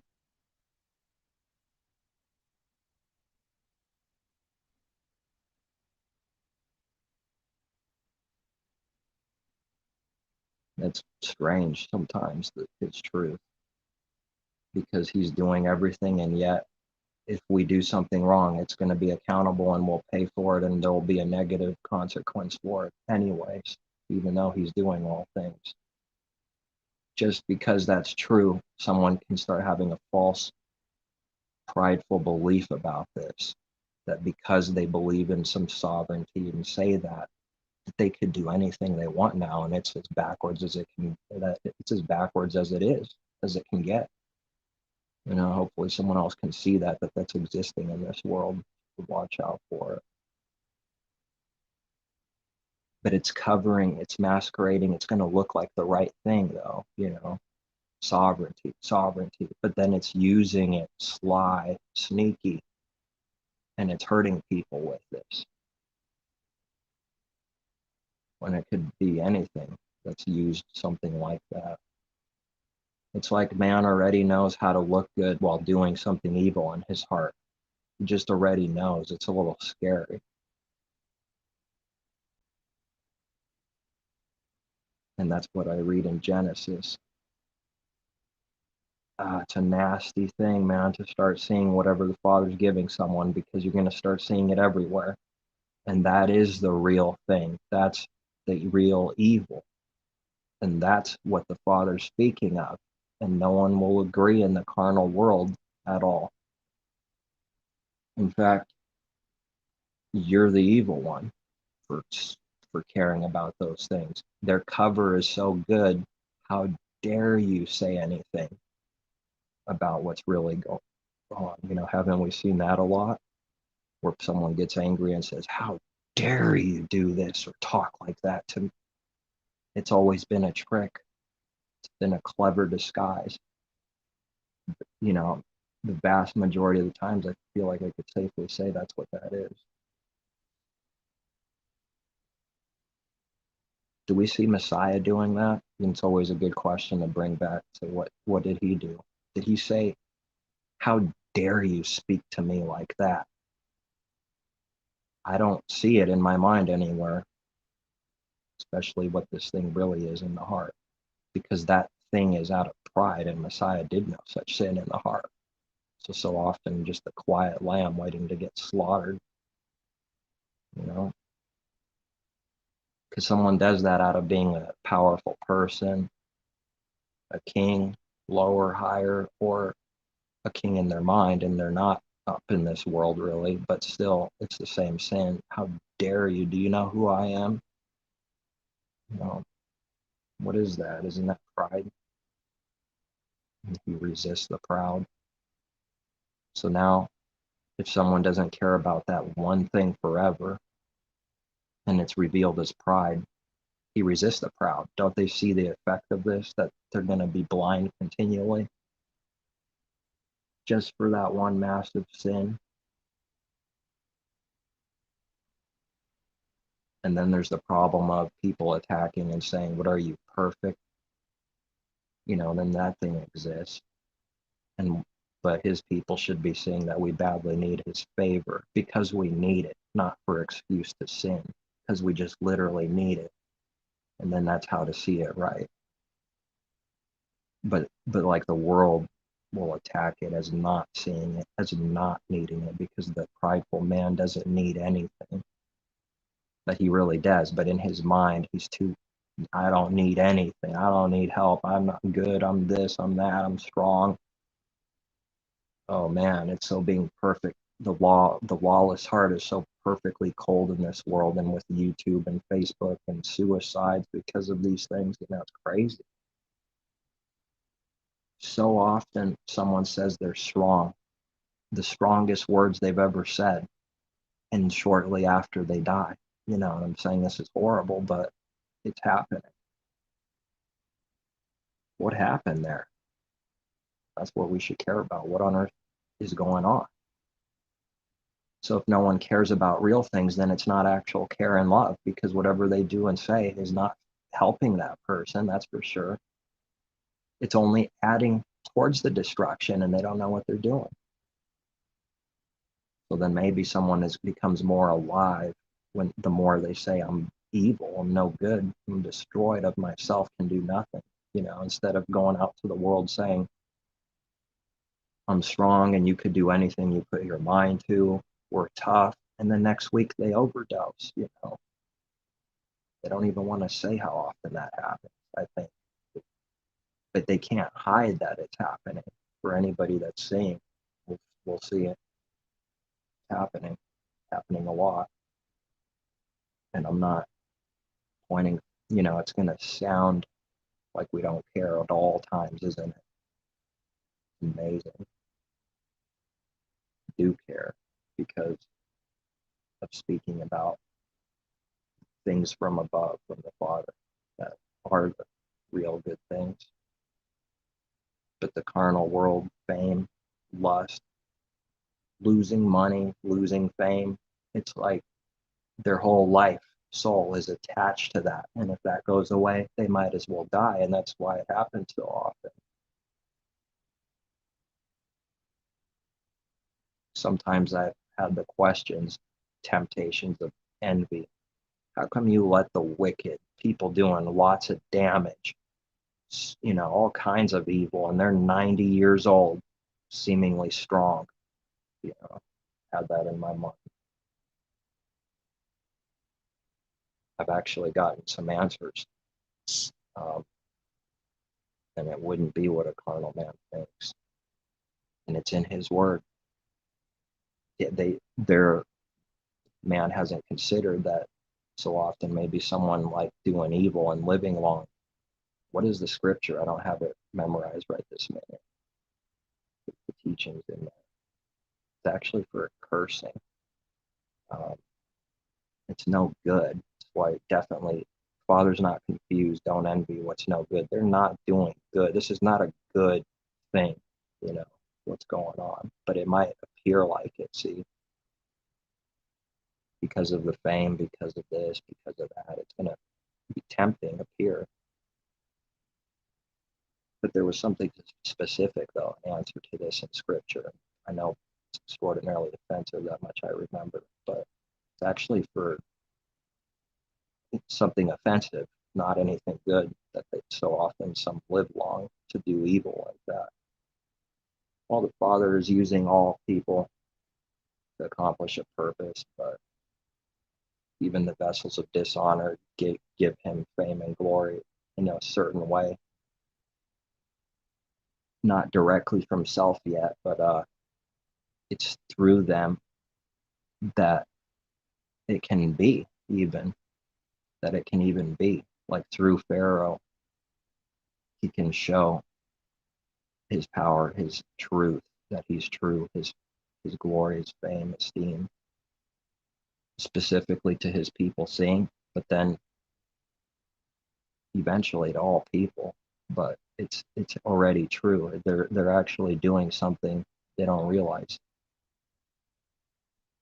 It's accomplishing something that they don't even realize. A good thing. Somehow it's all going to work out together for good, even all the evil working out something good now, and to also work out something good. It's like all going to be connected somehow and work out. It'll work out for one good thing. And the teaching is in there, and the examples that he does this constantly, right through the evil, works out a good. And the one that's like a powerful one to me is with Joseph and all the brothers that hate him. In the middle of this tribulation, it's not looking so good.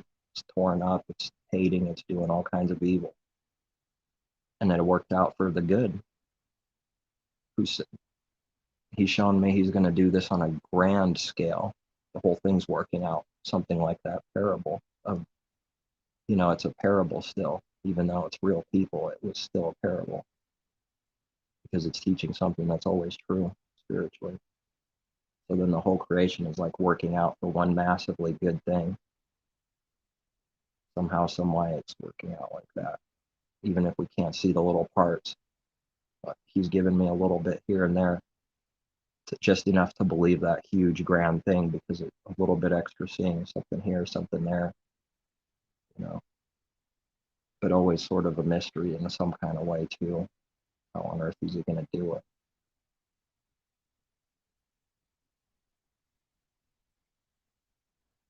But I believe it.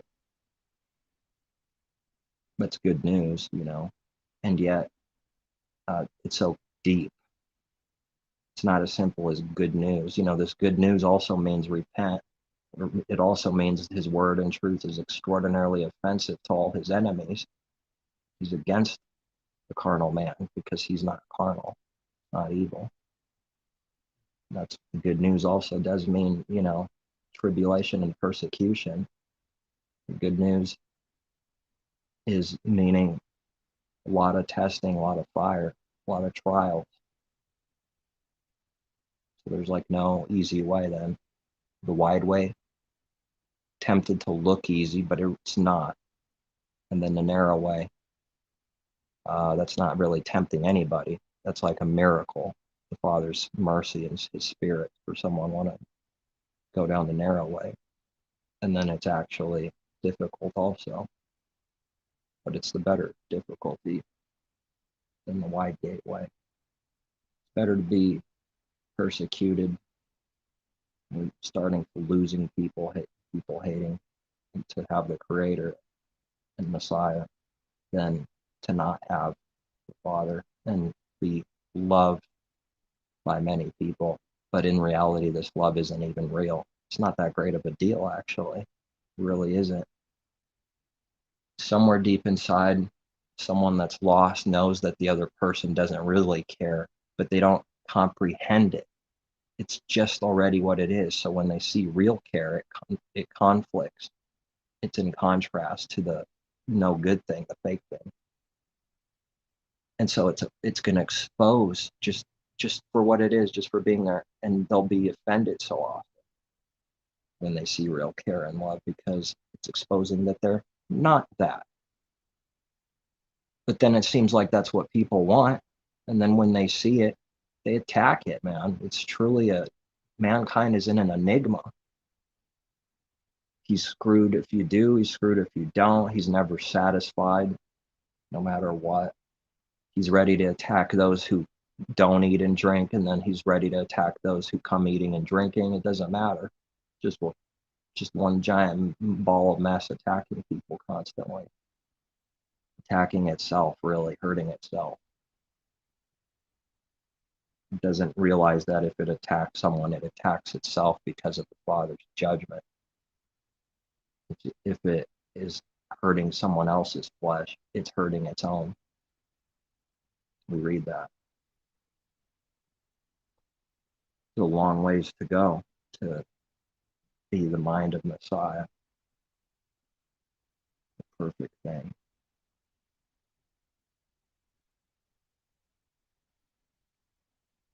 I know what goes on in the mind of man, even on the narrow way. There's doubts and there's fears and there's questions and wonderings. Does this really happen? Is this really true? I've had that happen many times. And it is a miracle of miracles.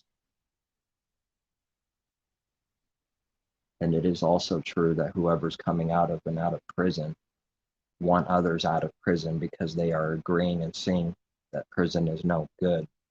But those that are in prison have never been out of prison, and they are agreeing and seeing that being in prison is good. And so that they naturally, the best they can do is make someone else go into prison. Man's best, someone that's in prison, can only want someone else to be in prison, keep them in prison. Stay with me. Misery, loves company.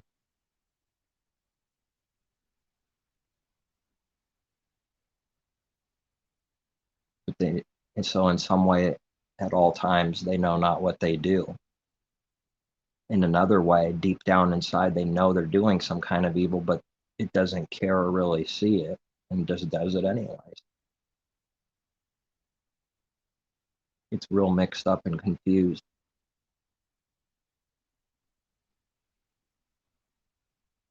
So the opposite of confusion is like not believed on in this world because that's all it is. But it's no good. I see that it's no good.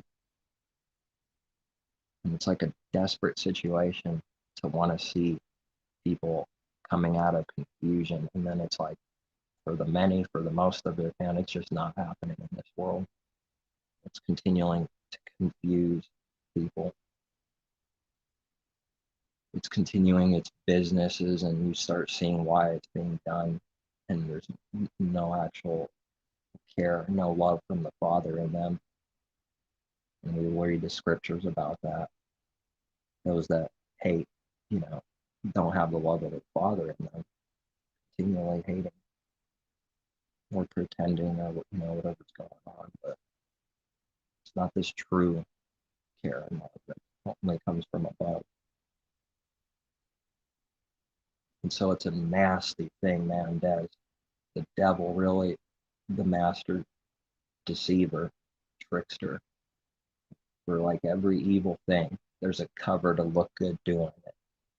Maybe there's nothing more nasty than that truth. You can't go this way. You can't go this way. Opportunity to control and tell someone what to do out of insecurity. Oh, by the way, you wouldn't want to get stopped by the cops. I just don't want you to get stopped by the cops and get a ticket. It's almost laughable how obviously that sticks out after years of being taught by the Father to see certain things, how much of a lie and nonsense that is. It's just true. I've seen it so many. And then just being present and seeing that in your mind and spirit. They see something about that you see them, and that's why they get angry. It's like they have to do a double cover then. Oh, I really, really, really care about you, man. Come on, just drop it and get on your knees and repent. Stop pretending to love people. It's nasty.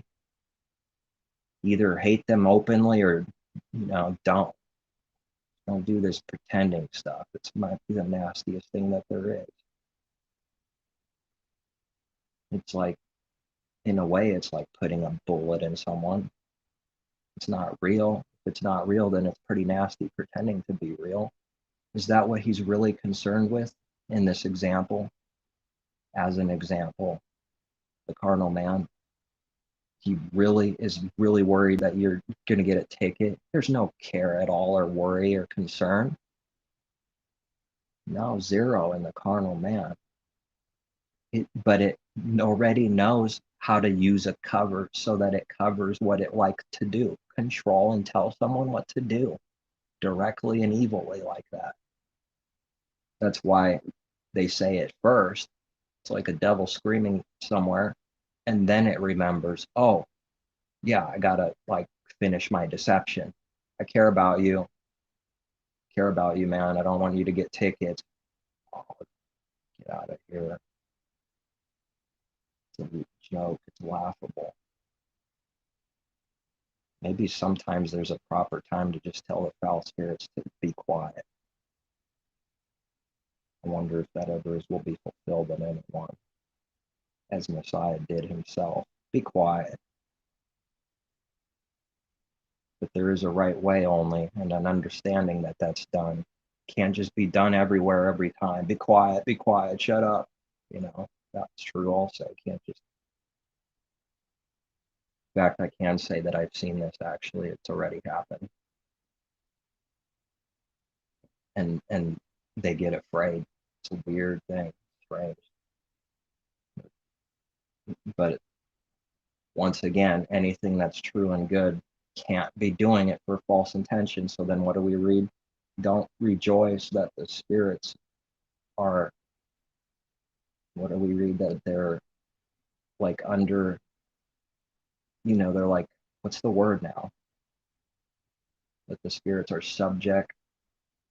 Don't do that. Don't rejoice for just because of that. Rejoice that your names are registered in heaven. Or maybe they're just worthless words and then, it was true for 12 people long ago. That's a lie. It's a lie. Now, it does take growing to see certain things, but it's a lie, though. Just because someone's dark and void, lying out there, and they don't care or see, doesn't mean it doesn't exist. And those words are not for 12 people only. They're for all those that would believe afterwards also. But it is also true that a 1-year-old doesn't tell anyone to be quiet, understanding and properly seeing when, what, how, what it means, when it's right, when it's wrong. Don't do this often. It's not going to be done often. See, a 1-year-old can't do that. Just like a 1-year-old baby can't What can it do? So then you have to like grow into certain things to see. And I wonder how much there is to see still. I wonder how weak the faith is compared to what it needs to be.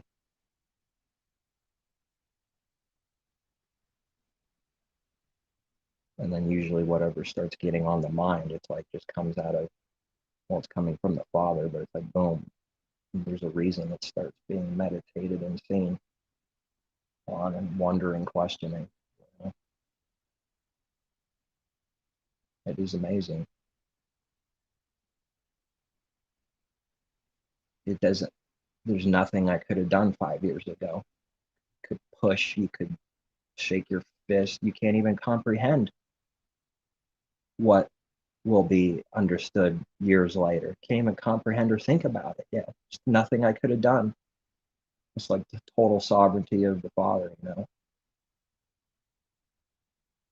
You can't force yourself to be something that you are not yet and can't be yet. And yet this is not used to say don't grow. You know, that would be evil. And yet this is true without the other thing being like the world so often is ready to attack everything. It's never seeing the good thing.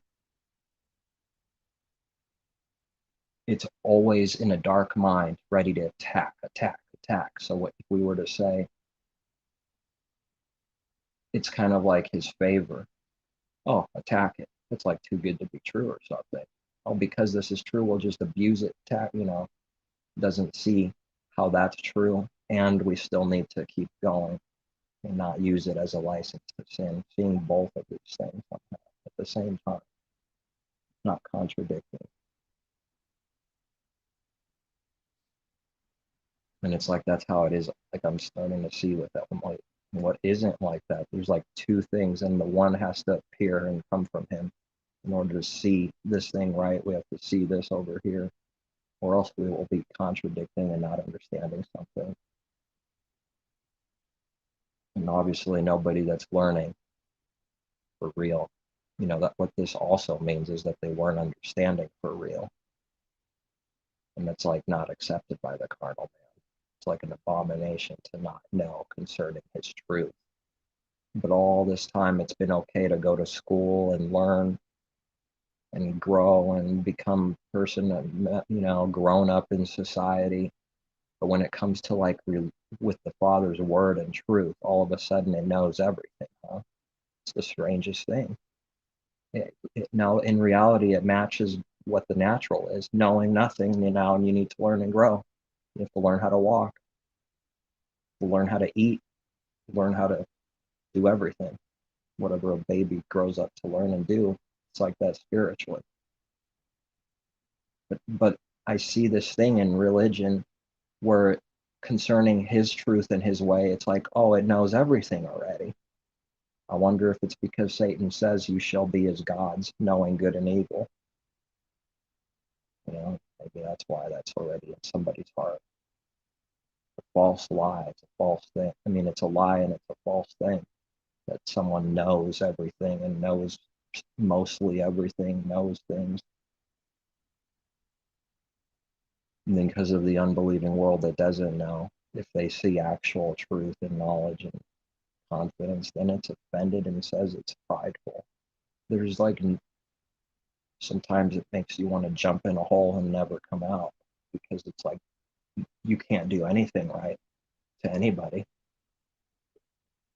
I mean, we're talking about real life, not a cartoon. I mean, like literally, virtually every day, can't do anything right to anyone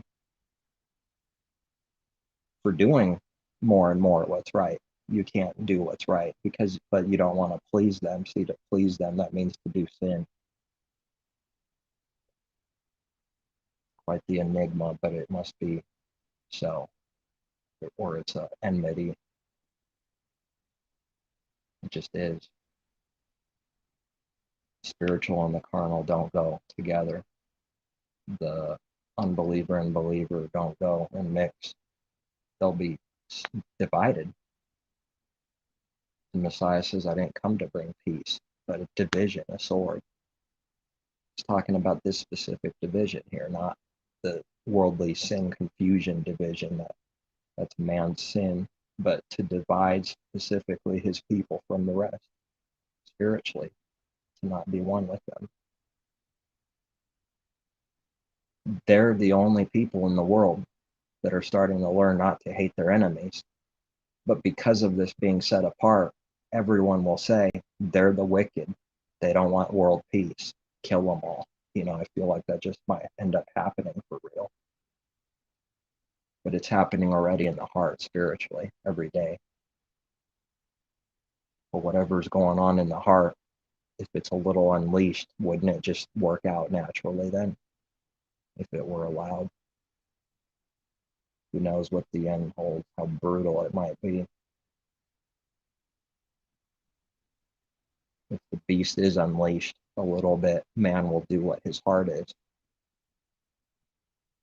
which is very bad, very ugly. It's going to be a nasty war.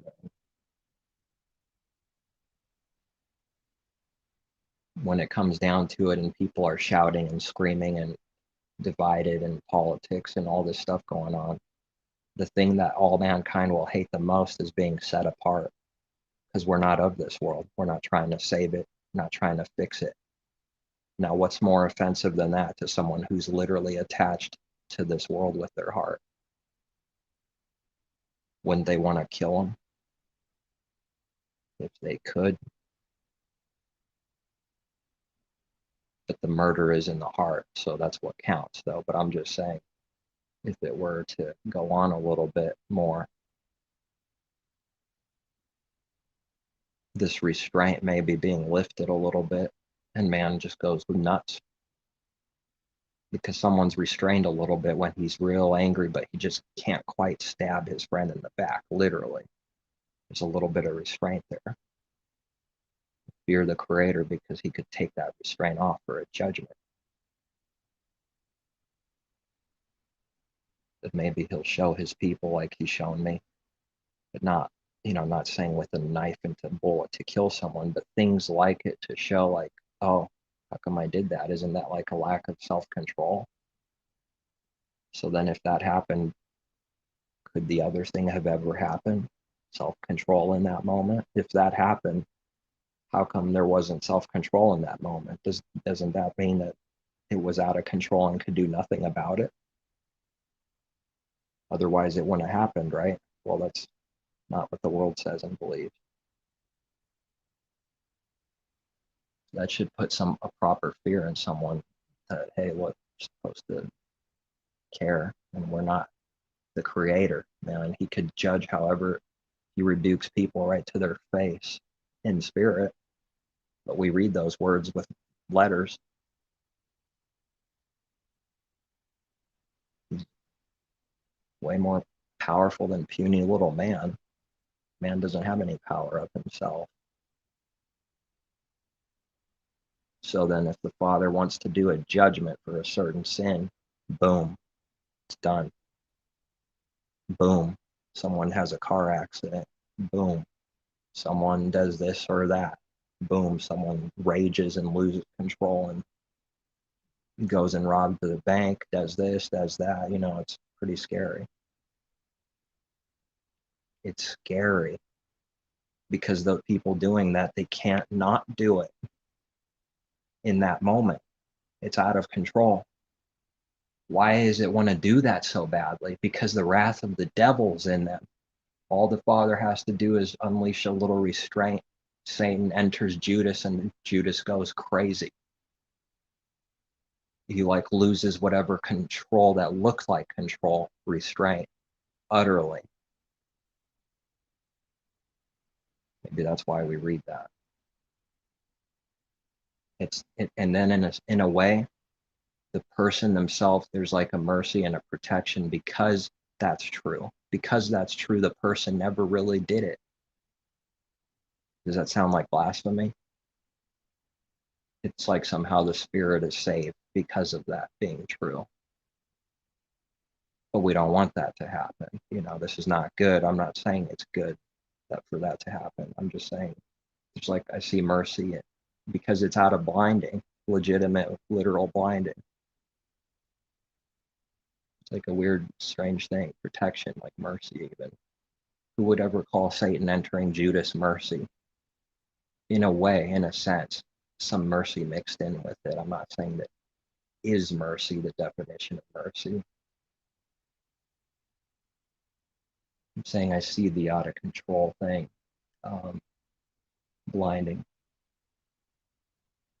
the blinding judgments the Father teaches all over his word sprinkled out. And Jacob just always seems to be an obvious one. How does someone not know which woman to take after working 7 years, for her? That's an interesting thing all itself, working for a woman. Maybe it represents working for Messiah, the marriage, the higher thing, heavenly. But then, like, somehow the literal thing is almost no good.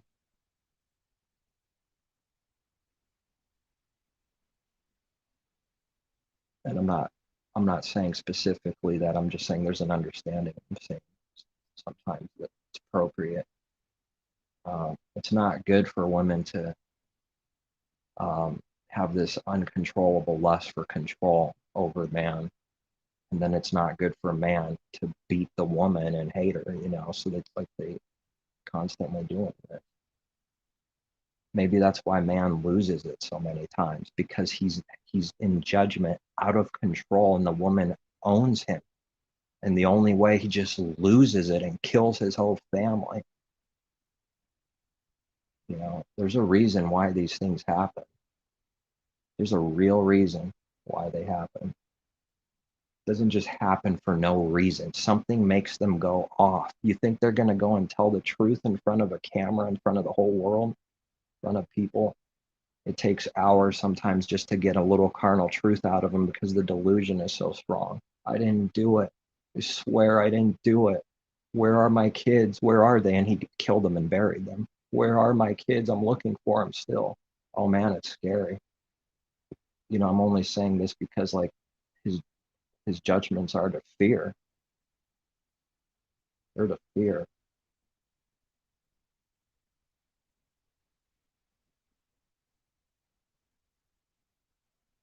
We've seen these things. Maybe you could think of all how it's happened so many times where someone's like swearing they're not doing something. Maybe that's why Messiah says swearing. Anything more than yes or no in spirit, because it's only truth, yes or no, out of truth, out of sincerity, with the Father being the judge and knowing someone's heart. No one needs to do anything else. But swearing comes out of evil. Only evil comes out of swearing, because the reason why someone's swearing is because they have no confidence in truth in the Father commending, testifying, seeing that he's speaking truth. When someone has this from him, they don't need to do anything else, because they know, and that's enough. It doesn't matter if you go to prison. It doesn't matter if they do this. It's enough. But when someone swears, it's doing it out of evil. We see that. Like, how many times does that happen? See that everywhere. Movies, real life, all the place, everywhere. Swear, I swear. See, it's not good. So then the Father showed me this thing, that it's not that that was some kind of evil thing. It's just that that was a type of the real. Swearing was a type of yes or no for the old covenant saints. But it sounds like Messiah is like almost breaking his word. You heard it was said, do this, don't do that. That's like evil. You heard it was said, don't do that. Oh, that's evil. Don't do that. It's not what's going on, and yet it is what's going on.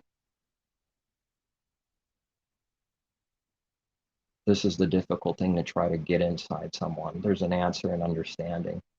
And it's like seeing someone doesn't see something, it's disappointing, because then they go off, this world constantly saying it knows, it thinks it knows. The church world's lying all over the place, everywhere. But swearing is the reason why to do that is because it's a sin in the heart. It's not needed. It's not even needed to be done for those that are of the Father, have his Spirit, because he commends, he testifies, like we read, the Creator knows. We read that his people say that sometimes. But anybody could say those words. See, therefore, if a believer says it out of truth, it won't be believed. It'll be mocked and scoffed. But it doesn't matter what the world does. There's a way to do it, and it's real. And we read that his people do that sometimes. The Creator knows that, whatever someone's saying is truth, because the Spirit is testifying to their spirit truth. So they just say yes or no. It's more than swearing, because without the Spirit, swearing is nothing. There's no confidence in the carnal man swearing. But saying yes in spirit is like swearing of old, but it's the real thing. It's like not swearing was never real without the Father's Spirit testifying to someone's spirit, So now at the right time now, full of the Father's Spirit being poured out to really see him, know him, and you're speaking truth when it's truth, and you know that he knows, he's showing you that, then yes is yes, period. It's kind of like swearing used to be. What it represents is like, oh, I swear, that means there's nothing on earth. That means I'm lying. Of course, that's not true. But what it represents is that, oh, he swears.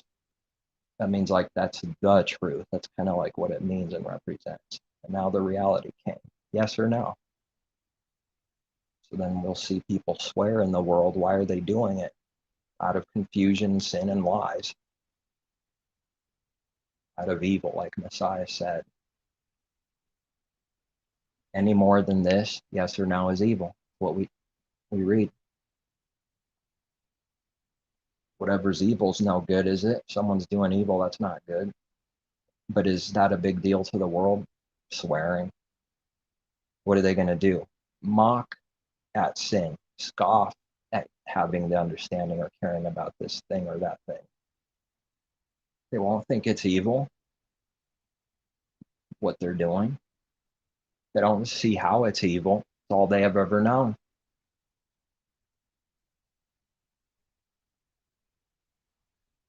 So then for believers, it's like, it's a given that's where they came from, but it's also a given that they can't continue to do the same things forever coming out of it.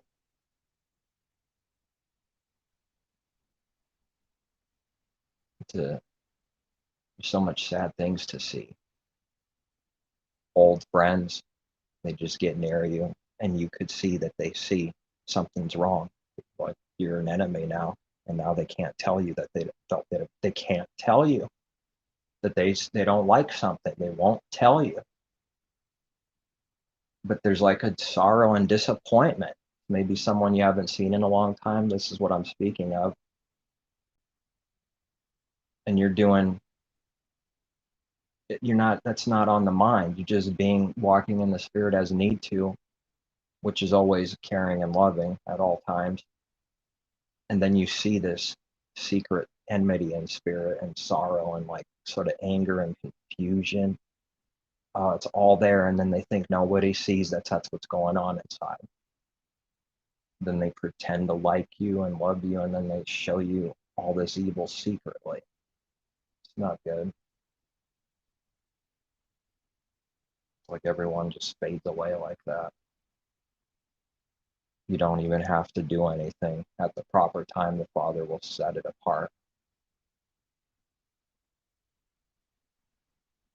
And eventually, after too many times of maybe an enemy seeing something, they'll just go away and want to stay away and condemn you as a wicked doer. So it's like you don't even have to worry about it. Just do the Father's will and don't worry about those things. Do what's right. Don't hate them. Don't do anything bad, wrong, revenge. And eventually, I can say, eventually something that's difficult will have to happen. They'll just go away. I've seen enough. I've seen enough. I've seen enough evil. I've seen enough of that.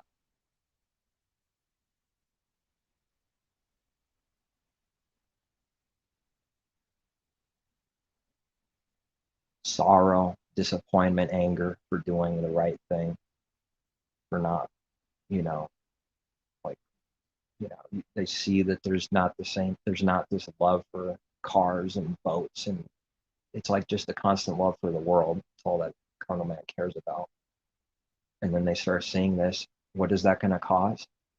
Oh, it's going to be, for the believer, easy to see. Over time they'll see it. But they can't just dump you right away. This is a coward, never able to say what he really has in his mind and his spirit, his heart.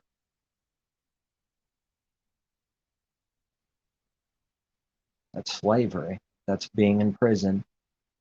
There's something you want to do, get out, but you can't ever do that. That's like sin works like this. It's inside, but you can't just go around being exactly what your heart is and saying what your heart is everywhere all the time. So it's like a prison. That's not power. That's utter weakness and prison. There's no strength in prison. All almighty and strong in prison, that's a delusion. But what do we see in people in reality in prison? Well, there's so much wrath and enmity in prisons. That's why we hear about all those things. But even in prison, they show us that there's systems and ways and devils, and they got their connections. And then, people stab, they rape, they do whatever they do in prison. And there's like gang leaders in prison, and there's the tough guy in prison, and none of this is real. It's only real in a delusion and carnal, but in reality it's all weakness, it's all insanity. There's no strong man in prison. He's in prison. Shameful.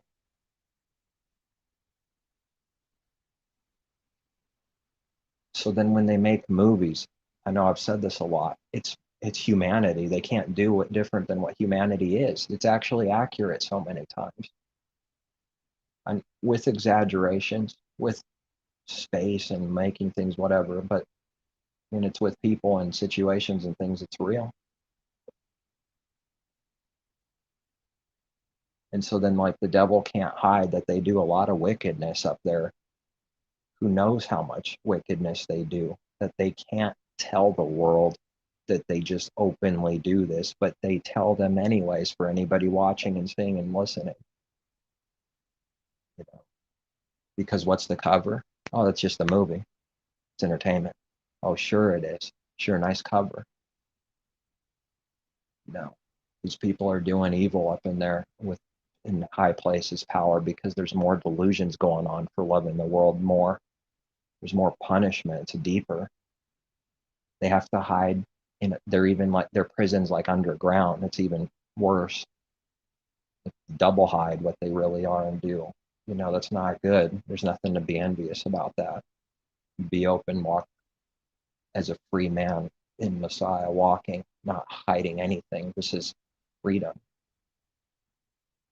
The freedom that's what we read of, not like lawlessness freedom.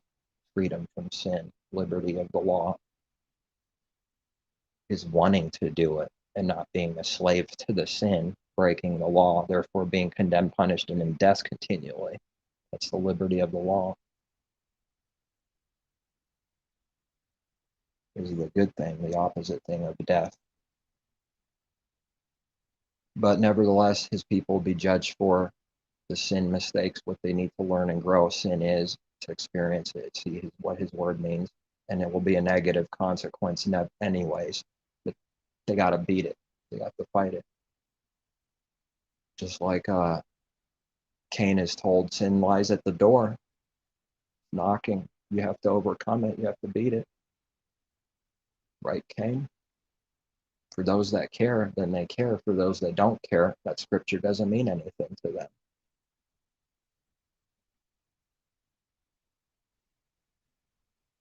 And it takes Cain down, and it's no good. A vagabond, wanderer, call me what you will. It's like the devil takes pride in the sin, seek and destroy. Oh yes, they hate Messiah's people. Seek and destroy and kill them, says the devil and all the people of the world. No clue what's going on. These people have to be hidden. And then the Father blinds the enemies. That's how he gets them through without being destroyed. Because the enemy's blinded, judged, made weak, super weak, extra weak. Look at what Abraham does. He wants to give Sarah as like an offering to this guy so he could pass through the land. That's not good. It's just saying what he did. That's not the proper faith. I have to do some sin, some bad thing, because the Father won't get me through. But we'll have those situations where we fail, and we did that thing because it failed. The faith wasn't strong enough, pressure too much, and you cave in for the wrong thing. Just says what he did. Look at what Lot did. It just says what he did. It wasn't good. It wasn't righteous.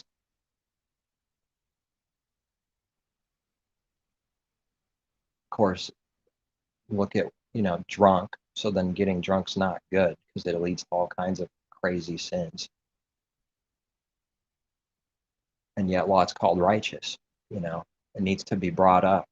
It doesn't mean he was perfect and perfected in one day. He's representing as a saint, as a type of saint, as an old covenant saint, as the Father's righteousness on him.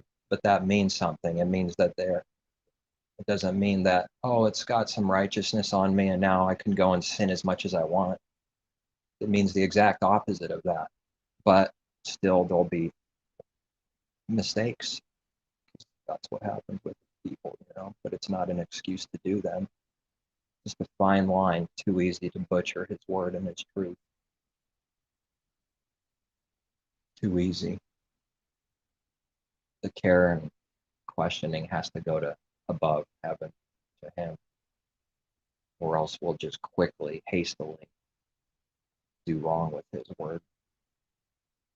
And it's easy to prove when it's given contradictions, the right questions to ask. And then so often, as I've seen, they get the enemies just go away. They never have anything else to offer. It's like a quick attack and then they run. You're Esau. You're wicked. You're not. It's like saying it out of pride.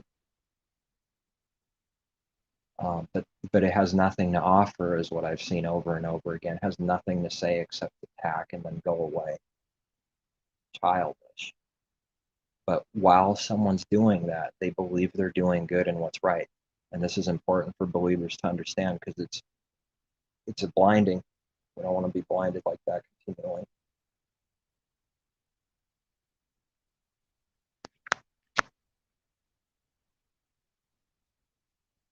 Let's see what I got here.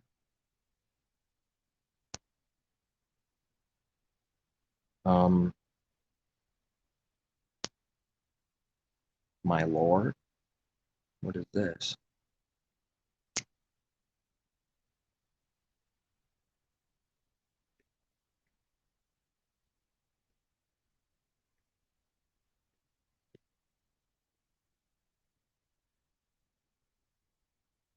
Someone being just a child. Unbelievable. Couldn't do anything. As I'm talking, I got a notification responding to someone that says evolution is real. He gave nothing back and just says, my Lord. That's it. Give an offer and put care with truth, asking questions, no answers. Huge comment in this case, as it's so often, it's hard to make one sentence, one line. My Lord, that's it. That's okay, that's fine. Let him do that. He's being judged. It's crazy. Powerless and weak. It just, my Lord. And then it smirks to itself. I know what the heart's doing inside when it does that, and it walks away and goes away. It's amazing. Nothing is what people think and what it seems. People are weak and powerless and evil doers continually. I think that's all I have right now. I just ended up getting a YouTube notification as I was talking about that. Another one saying rapture.